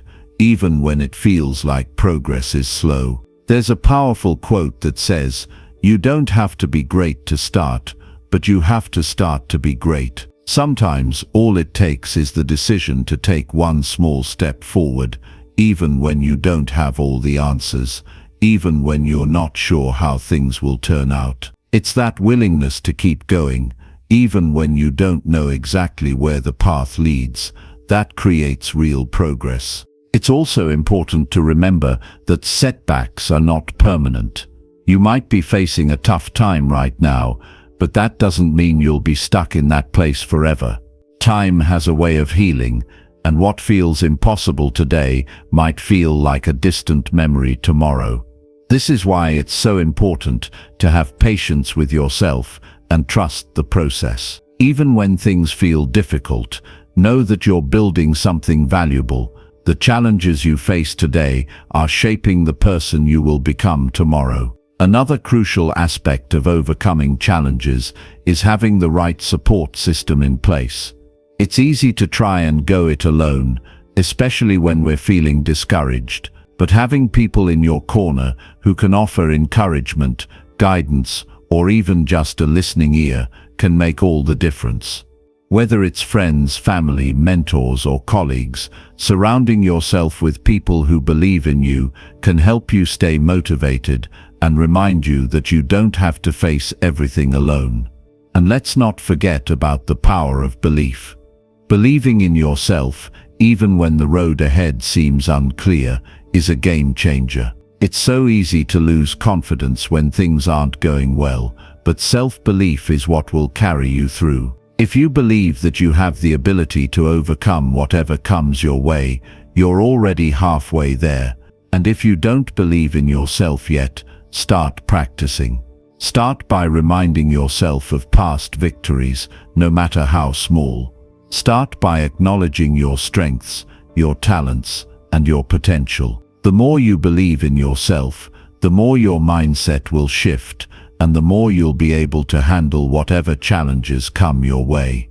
You are capable of more than you think. Life's challenges don't define you, your ability to rise above them does. So when the bumps in the road come, and they will remember that they're not the end of your journey, they're part of it. Embrace them, learn from them, and keep going. Every step you take, no matter how small, brings you closer to the person you're meant to be. And one day, you'll look back and realize that those bumps in the road weren't just obstacles, they were the things that made you who you are. Keep moving forward. You've got this. Chapter 12. The role of emotion in communication.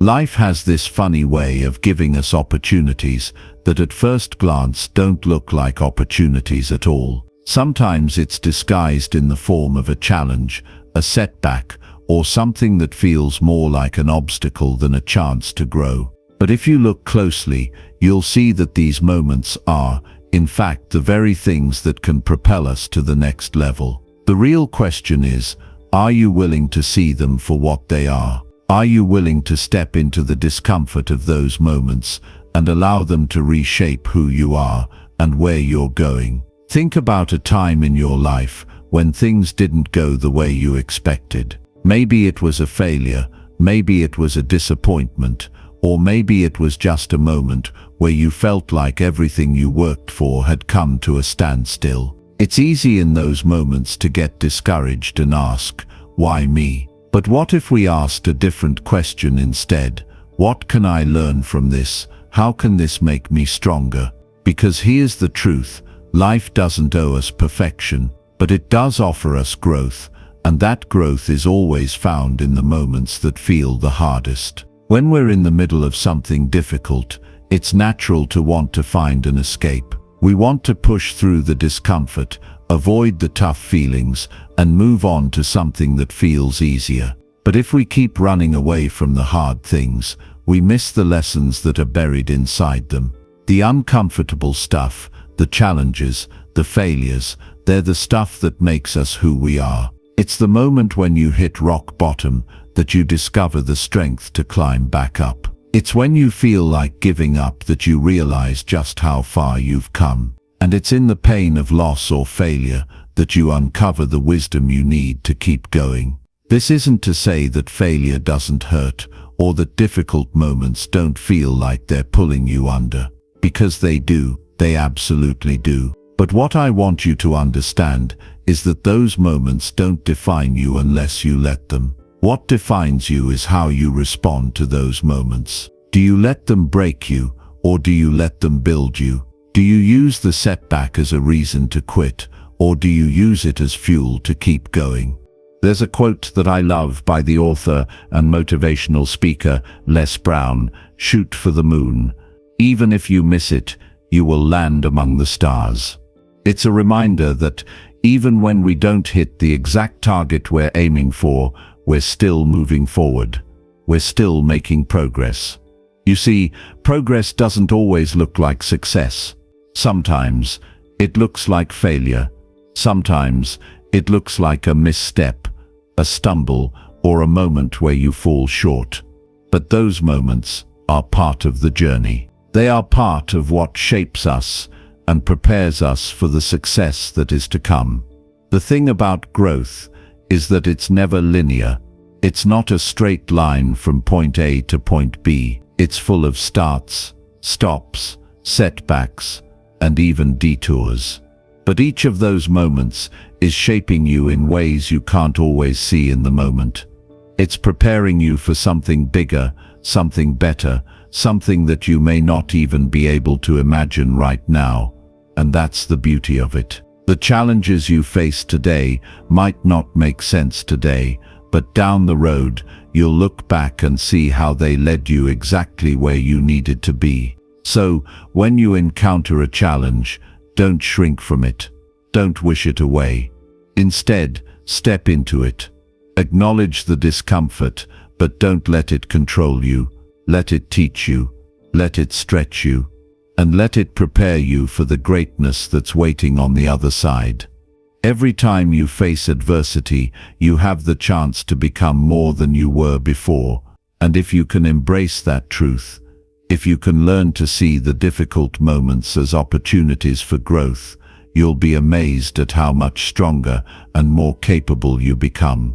We all face challenges, but the key to overcoming them is how we choose to see them. If we view every challenge as an opportunity to grow, to learn, and to become better, then we begin to approach life in a completely different way. We stop seeing obstacles as things that hold us back and start seeing them as the things that push us forward. And that shift in perspective is what makes all the difference. It's the difference between staying stuck and moving forward, between being defeated and being victorious, between quitting and persevering. I've seen it time and time again in people's lives. Those who refuse to give up, those who keep pushing, keep trying, and keep learning, even when things aren't going their way. They're the ones who, years down the road, look back and realize that their toughest moments were the very things that shaped their success. They didn't let fear or failure stop them.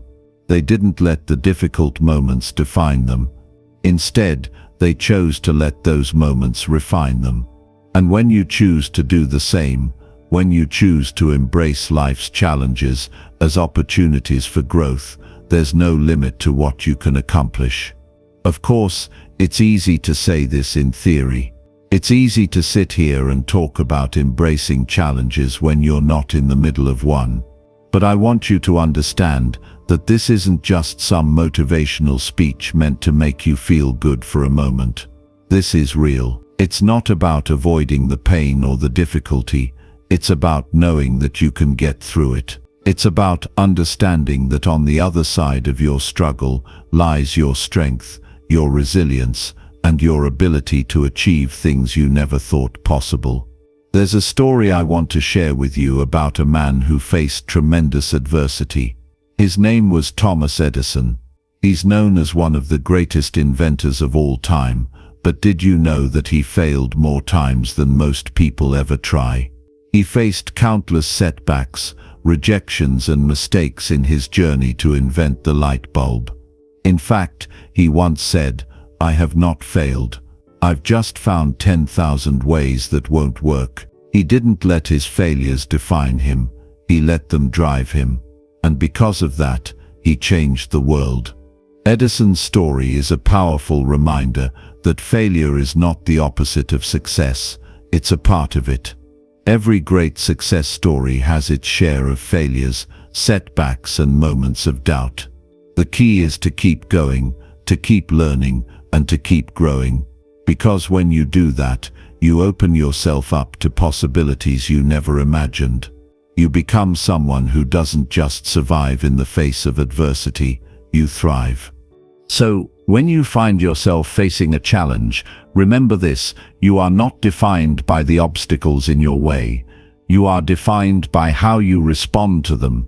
Choose to learn, choose to grow, and choose to push through the discomfort. Because that is what will ultimately lead you to the success you're capable of achieving. Life will always throw challenges your way, but if you learn to embrace them, if you learn to see them as opportunities to grow, there's no limit to what you can accomplish. Keep pushing forward, and know that every step, no matter how small, is bringing you closer to the person you're meant to become.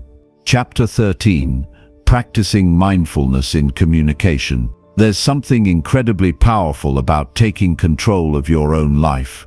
It's like stepping into your own power, realizing that you are the one who holds the pen and can write your own story. We often look outside ourselves for answers, for validation, or for the courage to take that first step towards something new. But the truth is, everything you need to create the life you want is already within you. The secret lies in unlocking that potential, tapping into the strength that's been there all along, waiting for you to notice. But here's the thing that stops most people: fear. Fear of the unknown, fear of failure, fear of what other people might think. It's all around us, and it can be paralyzing. But the truth is, fear doesn't have to stop you. In fact, fear can be one of the greatest catalysts for growth if you let it. When you learn to embrace it instead of letting it control you, you'll find that fear is just a sign that you're on the edge of something new, something exciting, something that will push you to become more than you ever thought you could be.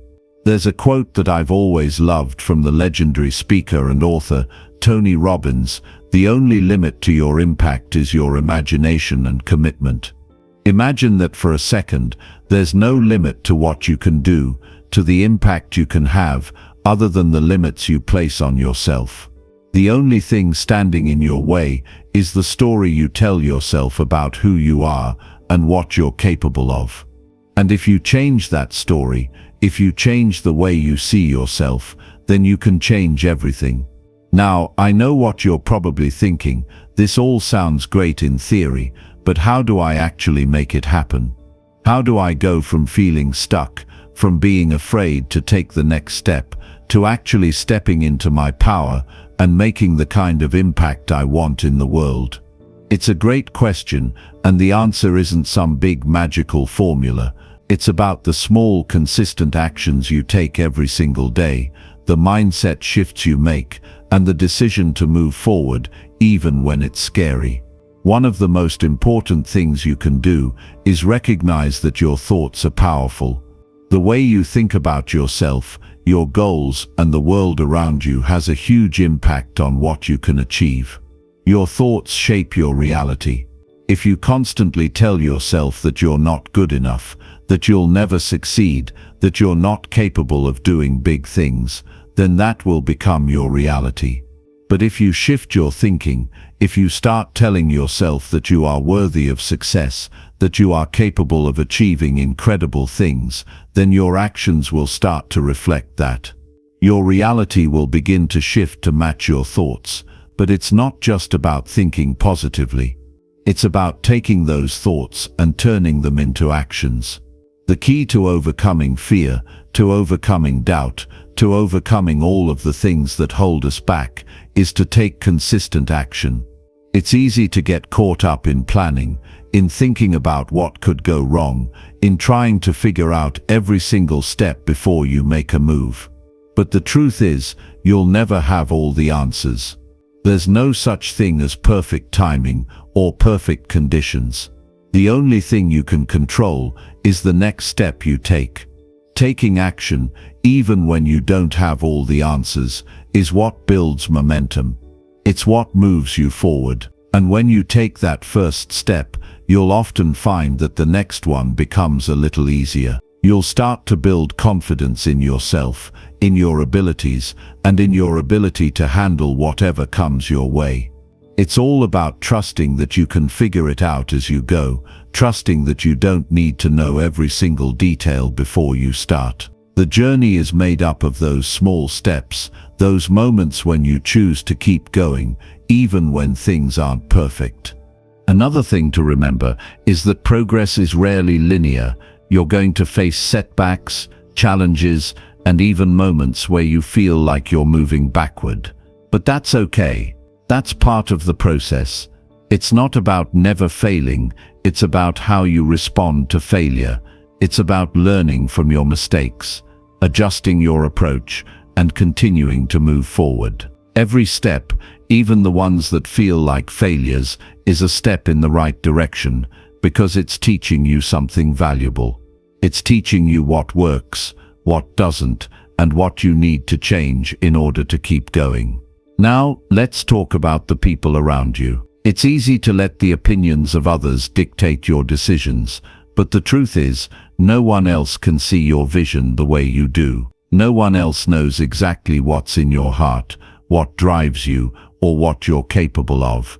And yet, we often let the fear of what others might think stop us from going after what we want. We let their doubts become our doubts, their insecurities become our insecurities. But here's the thing, if you're waiting for someone else to give you permission to go after your dreams, you'll be waiting forever. You are the only person who can decide what your life will look like. You are the only one who can give yourself permission to take that next step. You don't need to wait for validation. You don't need to wait for someone else to believe in you. The only thing you need is the belief that you are worthy of success, that you have something valuable to offer, and that you're willing to take the necessary steps to make it happen. You might not get the support you want from everyone around you, and that's okay. Not everyone will understand your vision, but that doesn't mean you're wrong. That doesn't mean you shouldn't go after your dreams. In fact, the fact that not everyone believes in you might be a sign that you're on the right path. When you go after something big, something that challenges the status quo, not everyone is going to get it. And that's perfectly fine. The people who matter most are the ones who will support you, encourage you, and lift you up, even when things get tough. Those are the people you want to keep close. The others, the ones who doubt you, who question your every move, can be part of the background noise. You don't need their approval to move forward. You only need your own belief in yourself.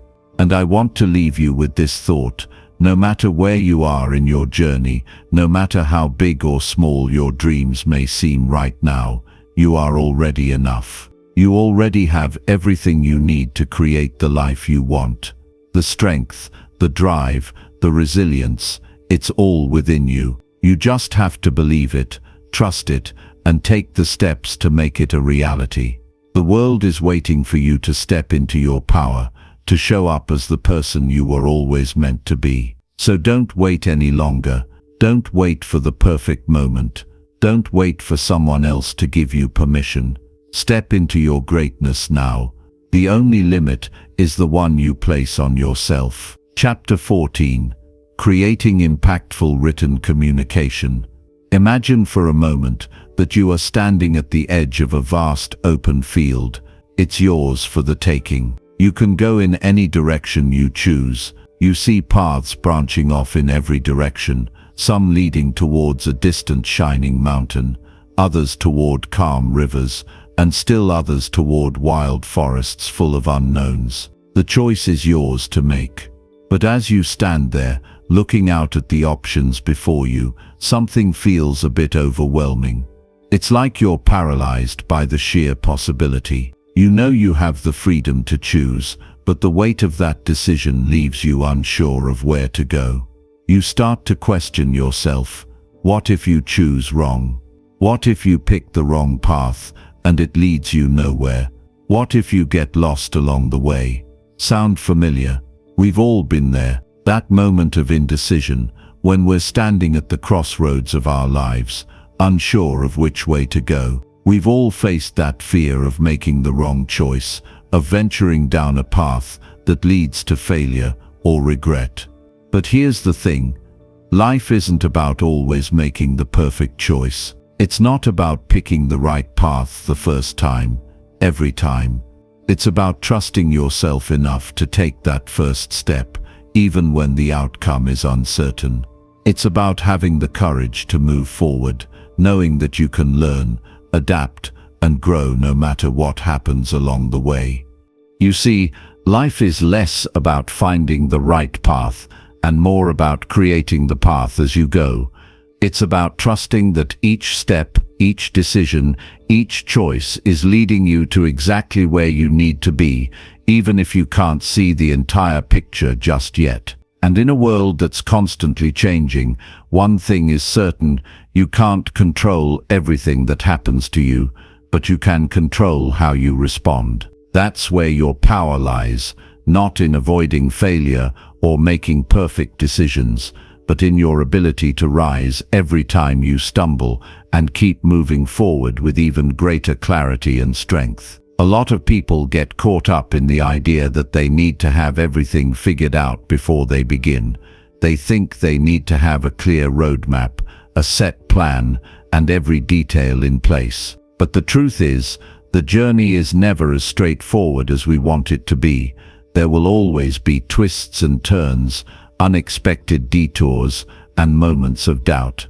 And that's okay. It's part of the process. The people who find true success aren't necessarily the ones who had the clearest path from the start.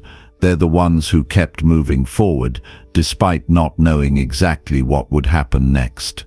They embraced the uncertainty, took the first step, and kept going even when things got tough. One of the most important things you can do is get comfortable with uncertainty. So many of us fear the unknown, but the unknown is where growth happens. It's where opportunities are born. It's where you discover new strengths within yourself that you didn't even know you had. When you embrace the unknown, you stop being paralyzed by fear. You start seeing it as an invitation to grow, to learn, to explore. Every decision becomes an opportunity to learn something new, whether it works out the way you expected or not. Here's an example. Think about the most successful people you know, whether they're entrepreneurs, athletes, or creatives. They didn't get where they are by waiting until everything was perfect. They didn't sit around trying to predict every outcome or plan for every contingency. Instead, they took action. They embraced uncertainty. They learned from their mistakes. They made adjustments along the way. And most importantly, they kept going. That's the secret. It's not about getting everything right. It's about being willing to take action, even when you don't have all the answers, and trusting that you'll figure things out as you go. Of course, that doesn't mean you should be reckless or act without thinking. It's important to gather as much information as you can, to assess your options, and to make decisions based on the best available knowledge. But at some point, you have to let go of the need for perfection and take that leap. You have to trust that the universe will meet you halfway, that you'll be supported along the way, and that each step you take will lead you closer to your goal, even if it's not in a straight line. There's also something powerful about the idea of resilience. Life is full of setbacks, disappointments, and challenges. It's easy to get discouraged when things don't go as planned or when you encounter obstacles. But resilience is what helps you bounce back. It's the ability to look at a setback not as a failure, but as a lesson. It's the ability to stay committed to your goals, even when things get tough, and to keep moving forward, no matter what. Resilience isn't about never failing, it's about failing and getting back up, each time with even more determination and clarity than before. One of the keys to resilience is perspective. When something goes wrong, it's easy to get caught up in the frustration and disappointment.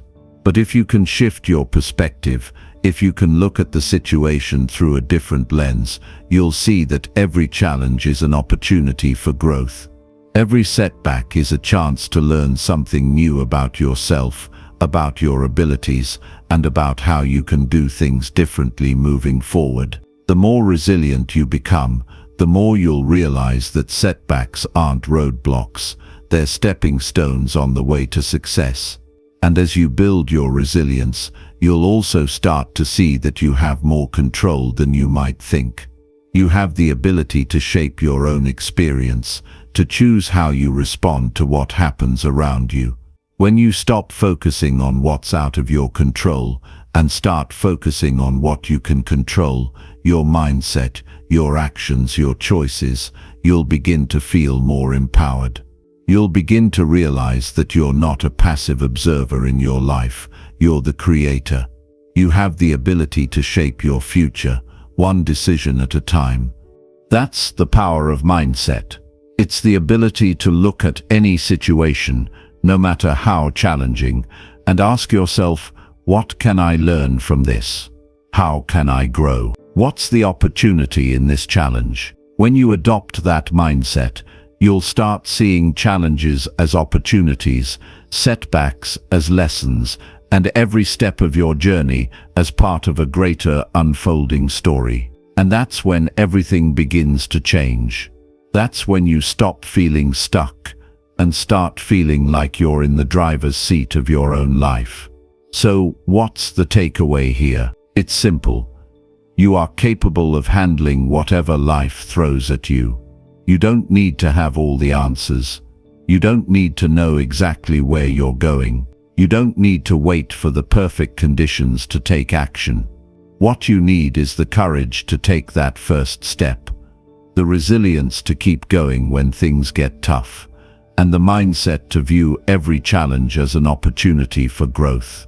Life isn't about avoiding uncertainty, it's about embracing it and using it to your advantage. The more you do that, the more you'll realize that the journey is just as important, if not more so, than the destination. And when you finally look back, you'll see that every step, every choice, every challenge, and every triumph led you to exactly where you were meant to be. Chapter 15. Using visual aids effectively. You've probably heard the saying, the only constant in life is change. It's a phrase that gets thrown around a lot, but there's a reason it resonates so deeply. Change is inevitable. It's a part of life. And yet, how many of us really embrace it? How many of us actually lean into change rather than resisting it? How many of us get caught up in the fear of it or the discomfort of it and let it hold us back? The truth is, change is one of the most powerful forces in our lives, and how we respond to it determines the course of our success and happiness. It's easy to look at the world around us and see everything shifting, new technologies, evolving careers, different ways of living, and an ever-changing landscape of opportunities. And yet, many of us still hold on to the familiar. We find comfort in what we know, even when it no longer serves us. We cling to old habits, old routines, and old ways of thinking because they feel safe. But here's the reality. The world doesn't stop moving just because we're comfortable. The world keeps evolving, and so must we. When you stop and think about it, isn't that one of the biggest reasons so many people feel stuck in their lives? It's not that they're incapable of achieving great things.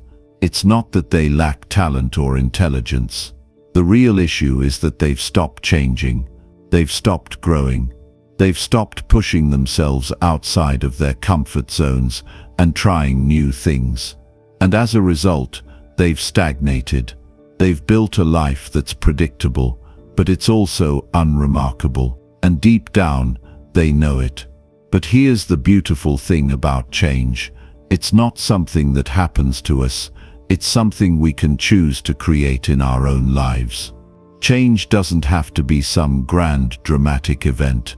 It doesn't have to be a complete overhaul of your entire life. In fact, it's often the small changes, the daily shifts, the little decisions you make every day that accumulate and lead to the most profound transformations. It's the decision to wake up an hour earlier, to work on your dreams, even when it feels uncomfortable. It's the choice to try something new, even if you're not sure how it will turn out. It's the willingness to let go of what's familiar and open yourself up to new possibilities, even if it feels uncertain. The truth is, change requires courage. It requires the courage to take that first step into the unknown, to face the discomfort, to risk failure, and to trust that it will be worth it in the end. And I know that fear of the unknown can feel paralyzing. I know that it's easy to fall into the trap of thinking that you're not ready, that you don't have what it takes, or that it's too late for you. But those thoughts are nothing more than excuses. They're the voices of doubt that will always be there, trying to keep you stuck. The trick is not to eliminate fear, it's to move forward in spite of it. One of the most powerful ways to embrace change is by shifting the way you think about it. Most people see change as something to be feared, something that disrupts their lives and makes them uncomfortable. But what if we flipped that perspective? What if we saw change as an opportunity to grow? What if we looked at change as a gift, a chance to reinvent ourselves, to become better versions of who we are, to level up in ways we never thought possible? Imagine how differently you would approach your life if you saw every change, every challenge, as a stepping stone towards something greater. Change is also the key to breaking free from the patterns that are holding you back. We all have habits and behaviors that no longer serve us. We have limiting beliefs, toxic thought patterns, and outdated ways of thinking that keep us trapped in the past. And the only way to break free from them is by changing. By challenging yourself to think differently, act differently, and show up differently in the world. You're not a prisoner to your old ways of thinking unless you choose to be. You have the power to rewrite your story at any time. And that starts with embracing change. Now, I know change isn't always easy. It's not always smooth sailing. In fact, it's often downright uncomfortable. But discomfort is where the magic happens. It's where growth happens. It's where transformation happens. When you're willing to step into the discomfort of change, you unlock a whole new level of potential within yourself. You start to see things you never saw before. You start to develop strengths you didn't know you had.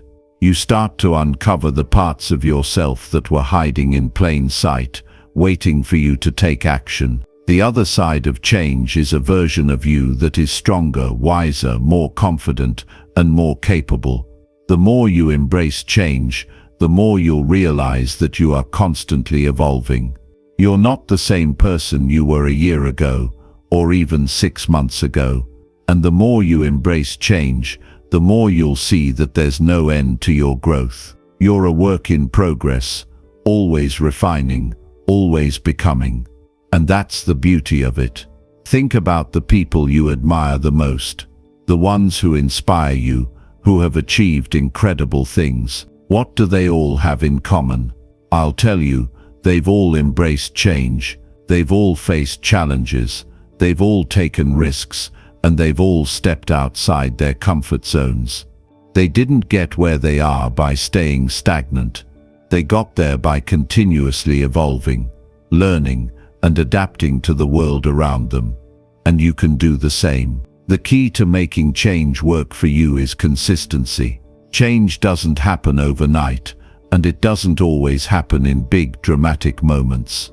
It's the small, consistent actions that lead to lasting transformation. It's waking up every day and deciding that you're going to make one small change, no matter how insignificant it seems at the time.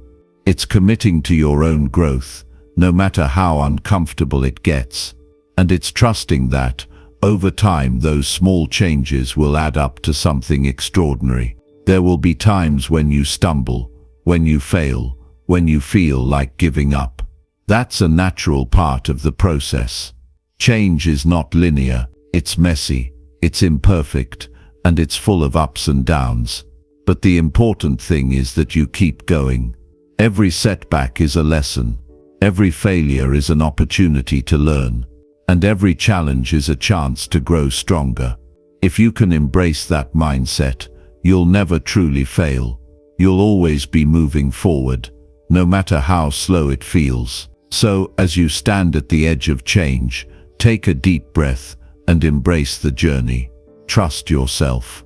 Trust the process. Know that you have everything you need inside of you to navigate whatever comes your way. You are not just capable of change, you are meant for it. And when you embrace that truth, you unlock a future that is far greater than anything you could ever imagine. Keep moving forward, one step at a time, and let the changes you make today shape the life you want to create tomorrow.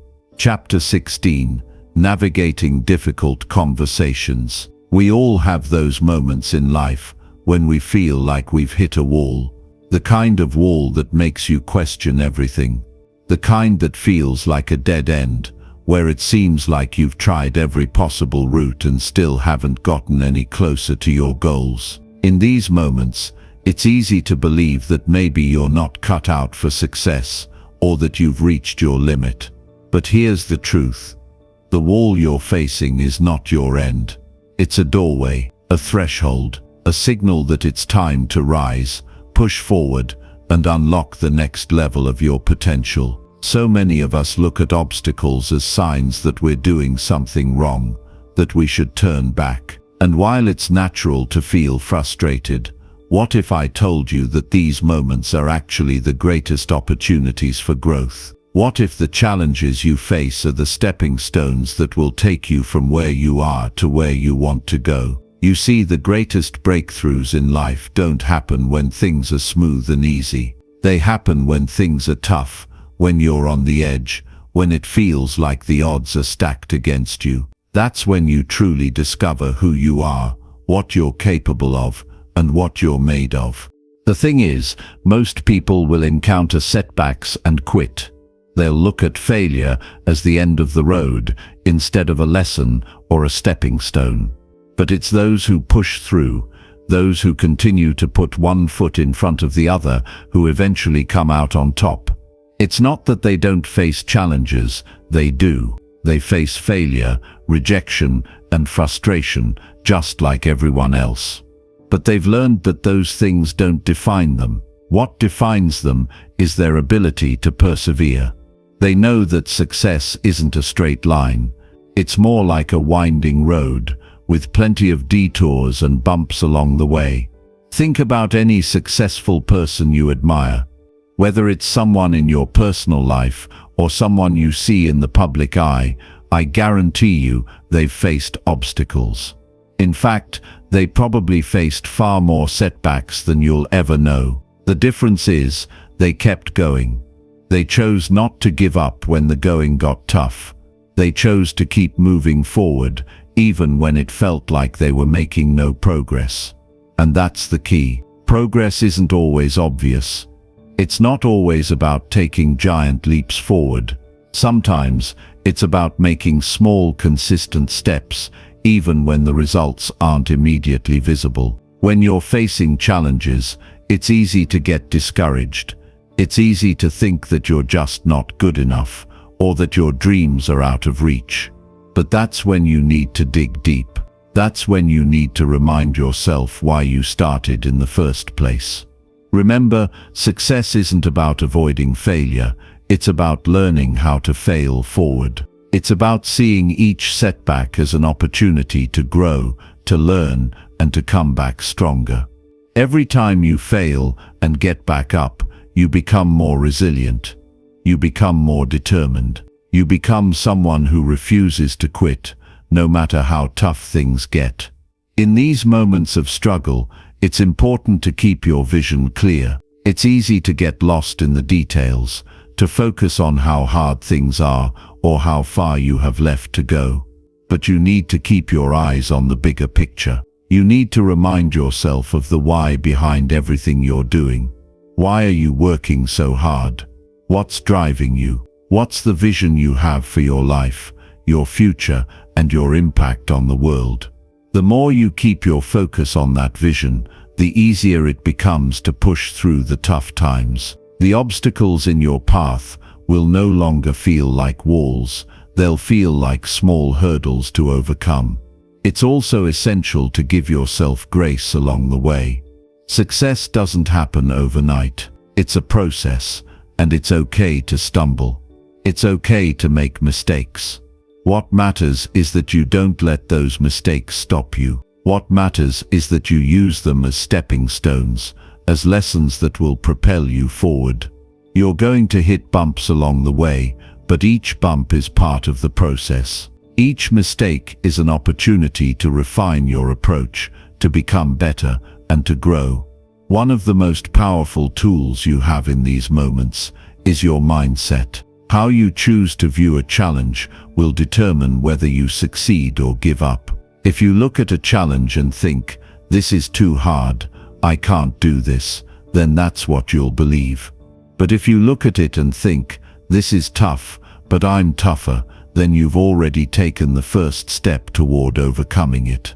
It's all about your inner dialogue. The thoughts you choose to believe shape the actions you take, and the actions you take shape the results you get. But here's the thing, it's not enough to just have a positive mindset.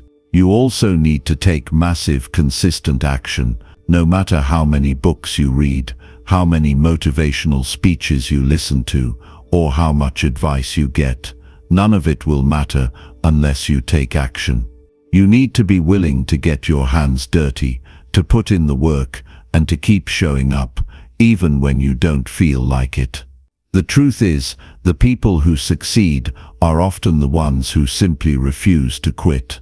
They get knocked down, but they get back up. They stumble, but they get back on their feet. They take action, even when it feels uncomfortable or uncertain. And in doing so, they create their own success. There's a saying that goes, "The best time to plant a tree was 20 years ago. The second best time is now." If you're facing a challenge, or if you're feeling stuck in your progress, the best time to take action is now. Don't wait for the perfect moment. Don't wait for everything to be lined up perfectly before you start. Start where you are, with what you have, and keep moving forward. Action creates momentum. Momentum creates progress, and progress leads to success. As you continue on your journey, you're going to encounter many obstacles. You're going to face times when you feel like giving up. But in those moments, remember that you are capable of far more than you realize. You are stronger, more resilient, and more resourceful than you think. And every challenge you face is simply an opportunity to grow. Embrace it. Welcome it. Know that each step you take, no matter how small, is a step closer to the life you're building. Success isn't about avoiding obstacles, it's about overcoming them. It's about continuing to move forward, even when it's hard. It's about taking consistent action, developing a mindset of perseverance, and trusting in your ability to rise above whatever life throws your way. So keep going, keep pushing. And remember, the only thing standing between you and your goals is your willingness to keep going when things get tough. And when you do, you'll find that the obstacles you once feared are nothing more than stepping stones on the path to your success. Chapter 17. The Role of Tone and Delivery. There comes a moment in every person's journey when the temptation to stop, to settle, or to give in becomes overwhelming. When the weight of the world feels like it's pressing down on your shoulders, and you wonder if the effort is worth it. It's easy to fall into the trap of thinking that the dream you're chasing is too far out of reach, that you've given everything, and somehow it still doesn't feel like enough. I've been there, and I know it can be one of the most disheartening feelings to experience. But here's what I want you to understand: that very moment, the one when you feel like you're at your breaking point, is often the moment just before everything shifts. It's the moment right before you break through to the other side. You see, when things get tough, when the path ahead seems unclear, and when failure seems to be knocking at your door, it's easy to want to retreat. It's easy to believe that maybe it's time to turn back, to leave the dream behind. But the truth is, if you can push through those moments, if you can hold on just a little bit longer, that's where the magic happens. That's where growth occurs, and where the door to success starts to open. But you can't get there without embracing the struggle, without understanding that the discomfort and the challenge are not signs that you should quit. They're signs that you are on the verge of something incredible. Think about the times in your life when you've faced challenges, when you've struggled and wondered if it would ever get better.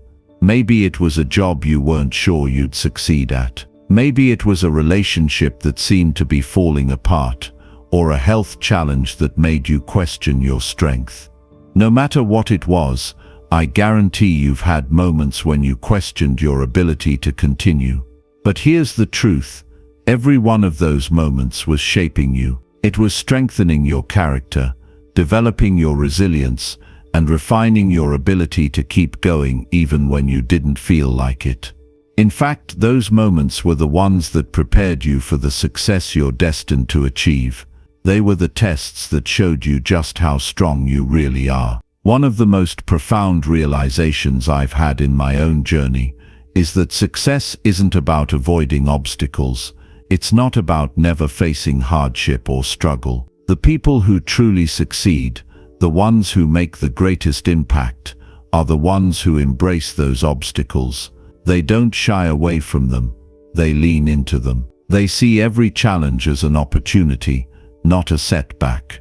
And it's in that shift in perspective, that ability to turn adversity into opportunity, that true success is found. It's important to remember that growth doesn't come in a straight line.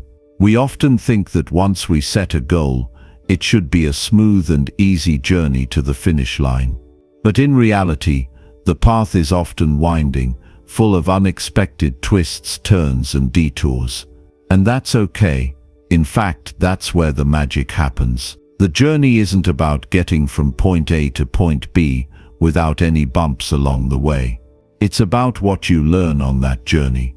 It's about the person you become as you navigate the challenges. It's about building the mental and emotional resilience to keep going, even when the road gets tough. Let's talk about resilience for a moment. Resilience is what separates those who reach their goals from those who give up. It's not that resilient people don't face challenges. They absolutely do. In fact, they probably face even more challenges than others.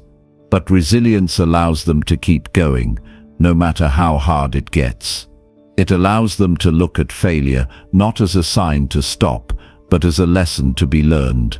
It gives them the strength to pick themselves up after every fall, to try again after every mistake, and to keep moving forward even when they feel like they've exhausted all their energy. And that's what will carry you through the tough times. When you cultivate resilience, you become unstoppable. But how do you build that resilience? It starts with your mindset. You've got to shift from a fixed mindset to a growth mindset.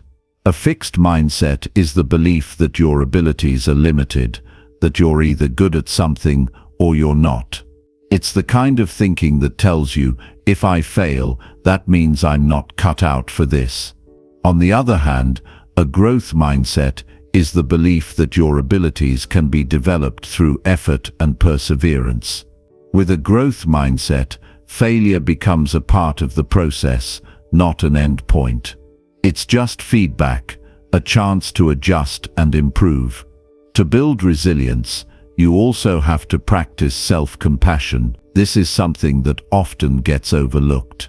We're so quick to be hard on ourselves when we make mistakes or when things don't go according to plan. But beating yourself up only drains your energy and keeps you stuck. Instead, you have to learn to be kind to yourself, to give yourself grace when things don't go perfectly. Treat yourself like you would a friend.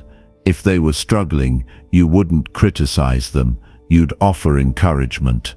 You'd remind them that failure is part of the process and that they're capable of bouncing back. You need to do the same for yourself. Another key to resilience is having a support system. It's incredibly powerful to have people in your life who believe in you, who support you, and who encourage you when things get tough. But you also need to be your own greatest supporter. You need to believe in your own ability to overcome challenges. Self-belief is the foundation of resilience. When you know, deep down, that you are capable of handling whatever comes your way, it's much easier to keep moving forward. Now, let's talk about action, because building resilience isn't just about thinking positively or having a good mindset. It's about taking action, no matter how small it may seem. The truth is, you'll never build resilience by sitting on the sidelines. You have to get in the game. You have to take risks, make mistakes, and learn along the way. The more you take action, the more you reinforce the belief in your own abilities. And with every action you take, you build momentum. Momentum is what helps you push through when things get tough. It's like a snowball effect. The more you do, the more confident you become. And the more confident you are, the more likely you are to keep going. But here's the most important thing to remember. There will always be setbacks. Always. There will always be moments when you feel like giving up. There will be moments when you doubt yourself, when you think you're not good enough, when you feel like you've hit a wall, and that's okay. That's part of the journey. What matters is that you don't stay there. What matters is that you keep going. You take one more step, no matter how small. You get back up, no matter how many times you've fallen. Because the secret to success isn't in avoiding failure, it's in being willing to fail, to learn, and to keep going. When you build resilience, you create a foundation that will carry you through the hard times. You develop the strength to keep moving forward, to embrace challenges, and to believe in your own ability to overcome them. And as you continue on this journey, you'll find that the obstacles you once thought were insurmountable are actually the very things that will lead you to your success. Keep pushing, keep growing, and know that every step you take brings you closer to the person you're meant to be. Chapter 18. Building rapport through concise communication. Success isn't a destination, it's a journey.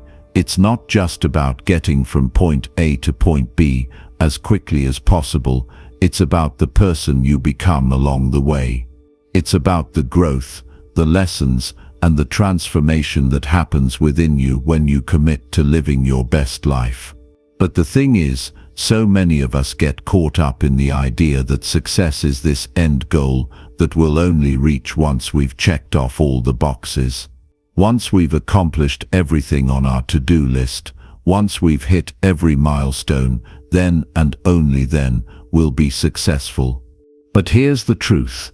If we wait until we've achieved everything before we celebrate, we'll miss out on the most important part of the journey, the process itself.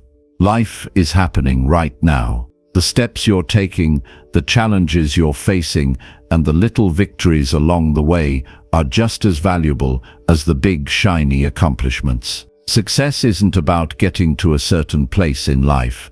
It's about making the most of every moment, every experience, and every lesson that comes your way. There's a real danger in the mindset that we have to reach a certain point to be considered successful. This mindset can lead us to overlook the present moment, to miss the beauty in the journey, and to constantly chase something that always feels just out of reach. You've probably experienced this at some point in your life, working tirelessly toward a goal, only to get there and realize it wasn't as fulfilling as you imagined. It's a common trap, and one that many people fall into. We get so focused on the destination that we forget to enjoy the ride. And when we finally reach the destination, we realize we've missed so much along the way. It's easy to get caught up in the pressure to achieve, to constantly push for more. Society often tells us that we need to be bigger, better, and faster, but it's important to take a step back and remember that there's more to life than just achieving. We often think that we need to get to a certain place in our careers, our relationships, or our personal lives to be happy. But the truth is, happiness doesn't come from the end result. It comes from the journey itself, the moments of growth, the moments of struggle, the moments of joy, and the moments of doubt. All of these pieces are what make life meaningful. The journey towards success requires patience and persistence, but it also requires an understanding that you're never truly finished. Success is an evolving process, and it's a process that never stops. Even when you achieve one goal, there will be another waiting for you. But instead of seeing this as a burden or something to dread, embrace it as an opportunity. Every goal you reach is a stepping stone to something greater, something bigger. And along the way, you will discover more about who you are, what you're capable of, and what truly makes you happy. One of the most powerful things you can do for yourself on this journey is to redefine what success means to you. For some, success is about wealth, recognition, or influence. For others, it's about finding inner peace, building strong relationships, or making a difference in the lives of others. Success is personal. It's unique to each of us, and it's important to take the time to figure out what it truly means to you. When you know your own definition of success, you can move forward with confidence, because you're not chasing someone else's dream, you're chasing your own. Too often, we allow the opinions and expectations of others to shape our view of success. We compare ourselves to people around us, and we measure our progress against theirs. But the truth is, everyone's journey is different. The path that someone else is on may look completely different from yours, and that's okay. The key is to focus on your own path, to be true to your own values and desires, and to celebrate your own progress, no matter how small it may seem. It's easy to get caught up in the trap of thinking you're not doing enough, or that you're falling behind. But remember, your journey is your own, and you're exactly where you need to be. The other thing to keep in mind is that success doesn't come without effort. There's no shortcut, no quick fix. Success requires hard work, dedication, and a willingness to push through the tough times. It's not always going to be easy, and there will be moments when you feel like giving up. But it's in those moments that your true character is built. It's in those moments of struggle that you discover what you're made of. It's when you face obstacles head-on, when you keep going even when it seems impossible, that you build the strength and resilience to continue. One thing that can make all the difference in your journey is the ability to stay focused on the big picture. It's easy to get bogged down by the small setbacks or frustrations that come along the way. But when you remember why you're doing what you're doing, when you keep your eyes on the end goal and remind yourself of the bigger purpose, it becomes easier to stay motivated. Whether it's the vision of the life you want to create, the impact you want to have, or the person you want to become, keeping your why front and center will give you the strength to keep going. Another powerful tool to help you stay on track is the practice of gratitude. Gratitude shifts your focus from what you don't have to what you do have. It allows you to appreciate the progress you've made, no matter how small it seems. When you practice gratitude, you open your heart to the abundance in your life, and you begin to see the beauty in every step of the journey. Gratitude keeps you grounded, And it reminds you that even in the toughest times, there's always something to be thankful for. But the journey to success is not just about the external achievements, it's about the internal transformation that happens within you. Every challenge, every setback, every triumph is an opportunity for growth. It's a chance to become the best version of yourself. And the more you embrace this idea, the more you'll realize that success isn't something that happens to you, it's something that you create. It's a process that you actively engage in every single day. As you continue on this journey, you'll find that success becomes less about the end result and more about the process of becoming. It's about the person you're becoming as you take each step, as you push through each obstacle, and as you grow in ways you never thought possible. The true magic of success is found not in the destination, but in the journey itself. And when you shift your focus to enjoying the ride, you'll realize that you've already achieved something incredible. You've become someone who is fully engaged in their own life, someone who is willing to grow, to struggle, to learn, and to succeed. And that, my friend, is a success in and of itself. Chapter 19. Personal development and growth through communication. There are moments in life when we find ourselves standing at a crossroads, looking at multiple paths, unsure of which one to take. It's as if life has put us to the test, asking us, are you ready to take the next step? And often, it's not that we don't know where we want to go, it's more about the fear of the unknown. We wonder, what if I fail? What if it's not what I thought it would be? What if I'm not good enough? These are the questions that can paralyze us, the fears that keep us stuck in the same place, afraid to move forward. But what if, instead of asking those questions, we started asking ourselves something different? What if we asked, what could I learn from this? What new possibility could open up if I step outside of my comfort zone? What if we stopped seeing challenges as threats and started seeing them as opportunities for growth? The truth is, life doesn't come with a map. There's no blueprint that tells you exactly how to get from where you are to where you want to be. It's a journey that's messy and unpredictable, but that's where the magic happens. It's in the uncertainty, the moments when you don't have all the answers, that you discover the strength you didn't know you had.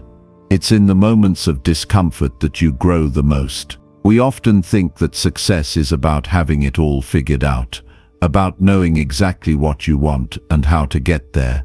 But the reality is that most people who achieve great things don't have it all figured out at the start. They take risks, they make mistakes, and they learn as they go. They embrace the uncertainty instead of fearing it.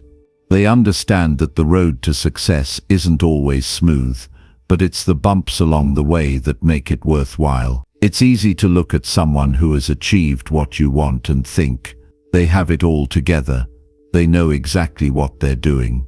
But the truth is, behind every success story, there are moments of doubt, struggle, and fear. The difference is that those people didn't let fear control them. They didn't let the unknown stop them from taking the next step. They chose to trust in the process, to trust in their ability to figure things out as they went. You can do the same.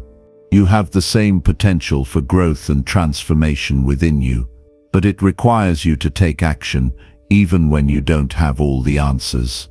It requires you to trust yourself, to have faith that the path will unfold as you move forward. You don't need to see the entire road ahead of you, you just need to take the next step. One of the most powerful things you can do is learn to trust the process. It's so easy to get caught up in the idea that success should happen quickly or smoothly. But the reality is, the best things in life take time. Growth takes time. Transformation takes time. And during that time, you will experience challenges, setbacks, and even failures. But each of those is a stepping stone to something greater. Imagine that every challenge you face is a lesson, a gift that will shape you into the person you need to become. Instead of running from discomfort, lean into it. Embrace it. Understand that it's not a sign that you're on the wrong path. It's a sign that you're growing. It's easy to stay in the comfort zone, to do what's familiar, to avoid the unknown. But nothing ever grows in the comfort zone. It's only when you push yourself beyond what you know, when you take that leap of faith, that you truly begin to evolve. Now I know that's easier said than done. It's one thing to talk about embracing uncertainty, and it's another to actually do it. But here's the thing, the more you do it, the easier it becomes. The more you face your fears head on, the more you realize that they don't have the power you once thought they had. You start to see that the things you once feared aren't as scary as you imagined. And with each step, you build more confidence, more resilience, and more belief in yourself. What often holds us back is the fear of failure. We're so afraid of making a mistake, of not being good enough, of not measuring up. But here's the truth. Failure is not the opposite of success. It's part of the process. Every successful person has failed at some point. What makes them successful is that they didn't let failure define them. They didn't let it stop them. Instead, they used it as fuel to keep going, to learn, to improve. In fact, failure is one of the most valuable teachers you'll ever have.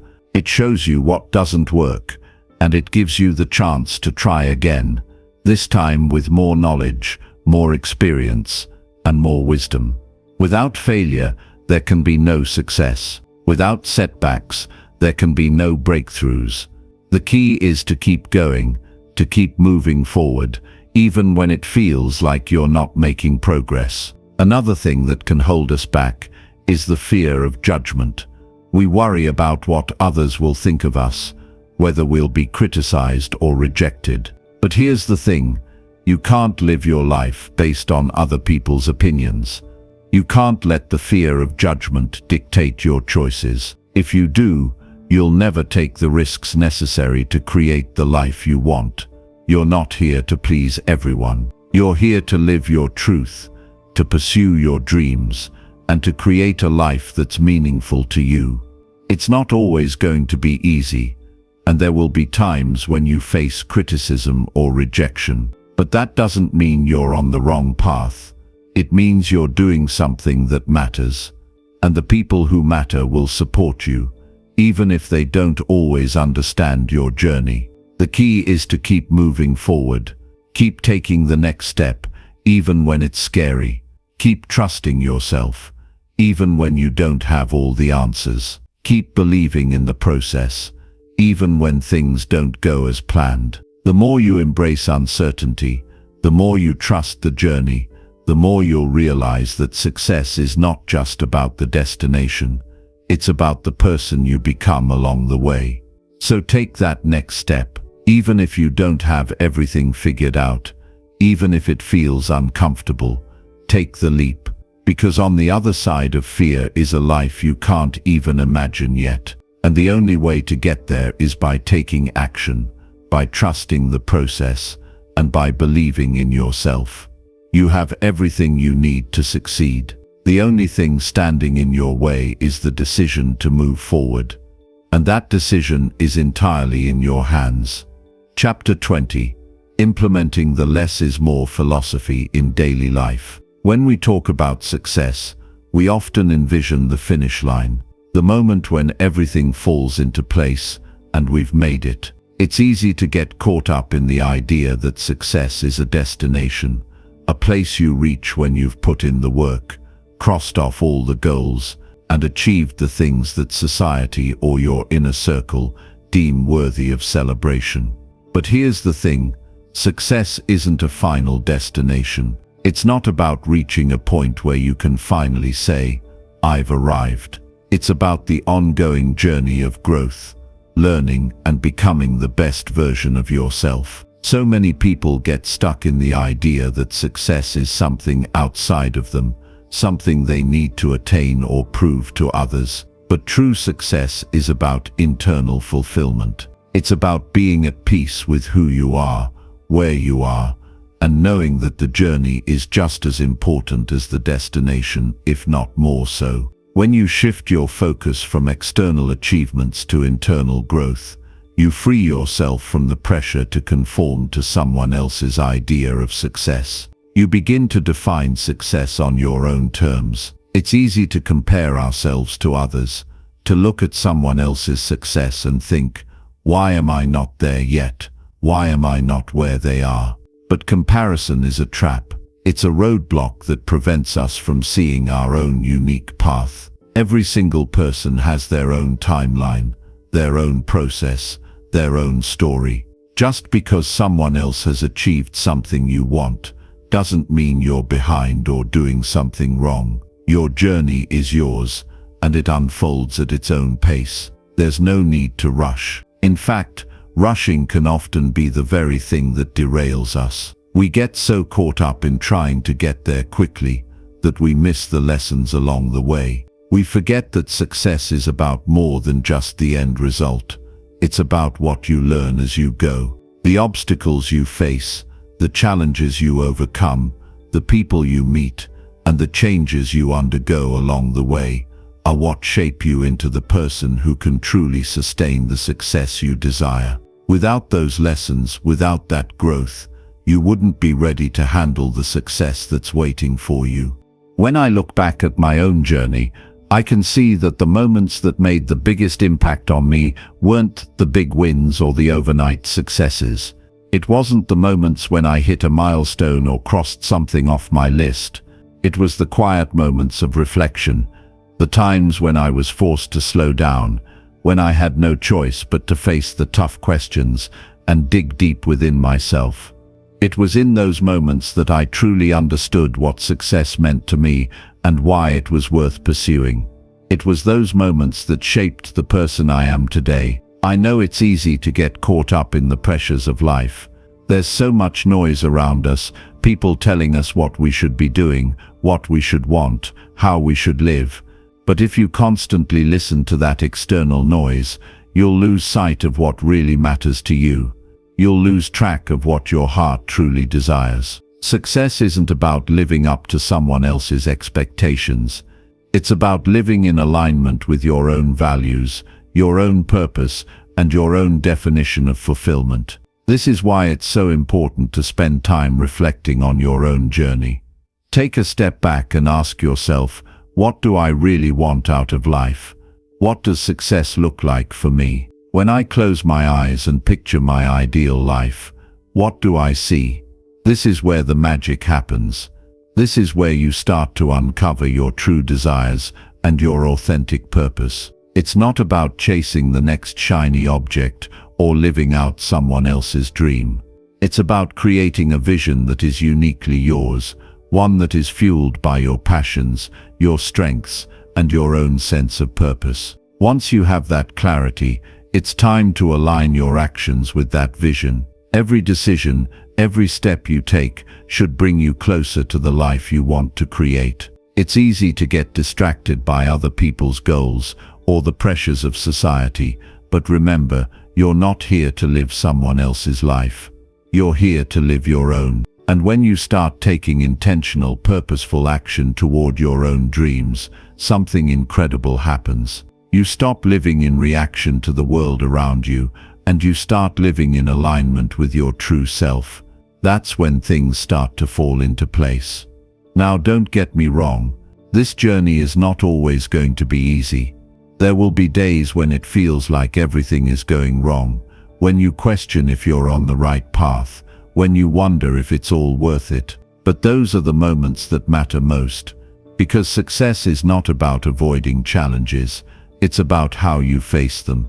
It's about your ability to stay grounded in your purpose, to keep moving forward even when things feel uncertain. It's about your resilience, your ability to bounce back from setbacks, and your unwavering belief that you're capable of achieving what you set out to do. Remember, it's not the challenges that define you, it's how you respond to them. You have the power to choose your reaction. You can let fear, doubt, and setbacks stop you in your tracks, or you can choose to see them as opportunities for growth. Every obstacle you face is a chance to build your strength, your character, and your resolve. And with each challenge you overcome, you become more prepared for the next phase of your journey. One thing I've learned over the years is that success is not a straight line. It's not a linear process where everything falls into place neatly. There will be twists and turns, moments of confusion, and detours along the way. But that's okay, it's all part of the process. The key is to keep moving forward, to keep trusting in yourself, and to keep your eyes on the bigger picture. Success is not about perfection, it's about progress. It's about continuously learning, evolving, and growing into the person you were meant to be. So if you're feeling lost, unsure, or overwhelmed right now, remember this: you are exactly where you need to be. Your journey is unfolding perfectly, even if it doesn't look the way you imagined it would.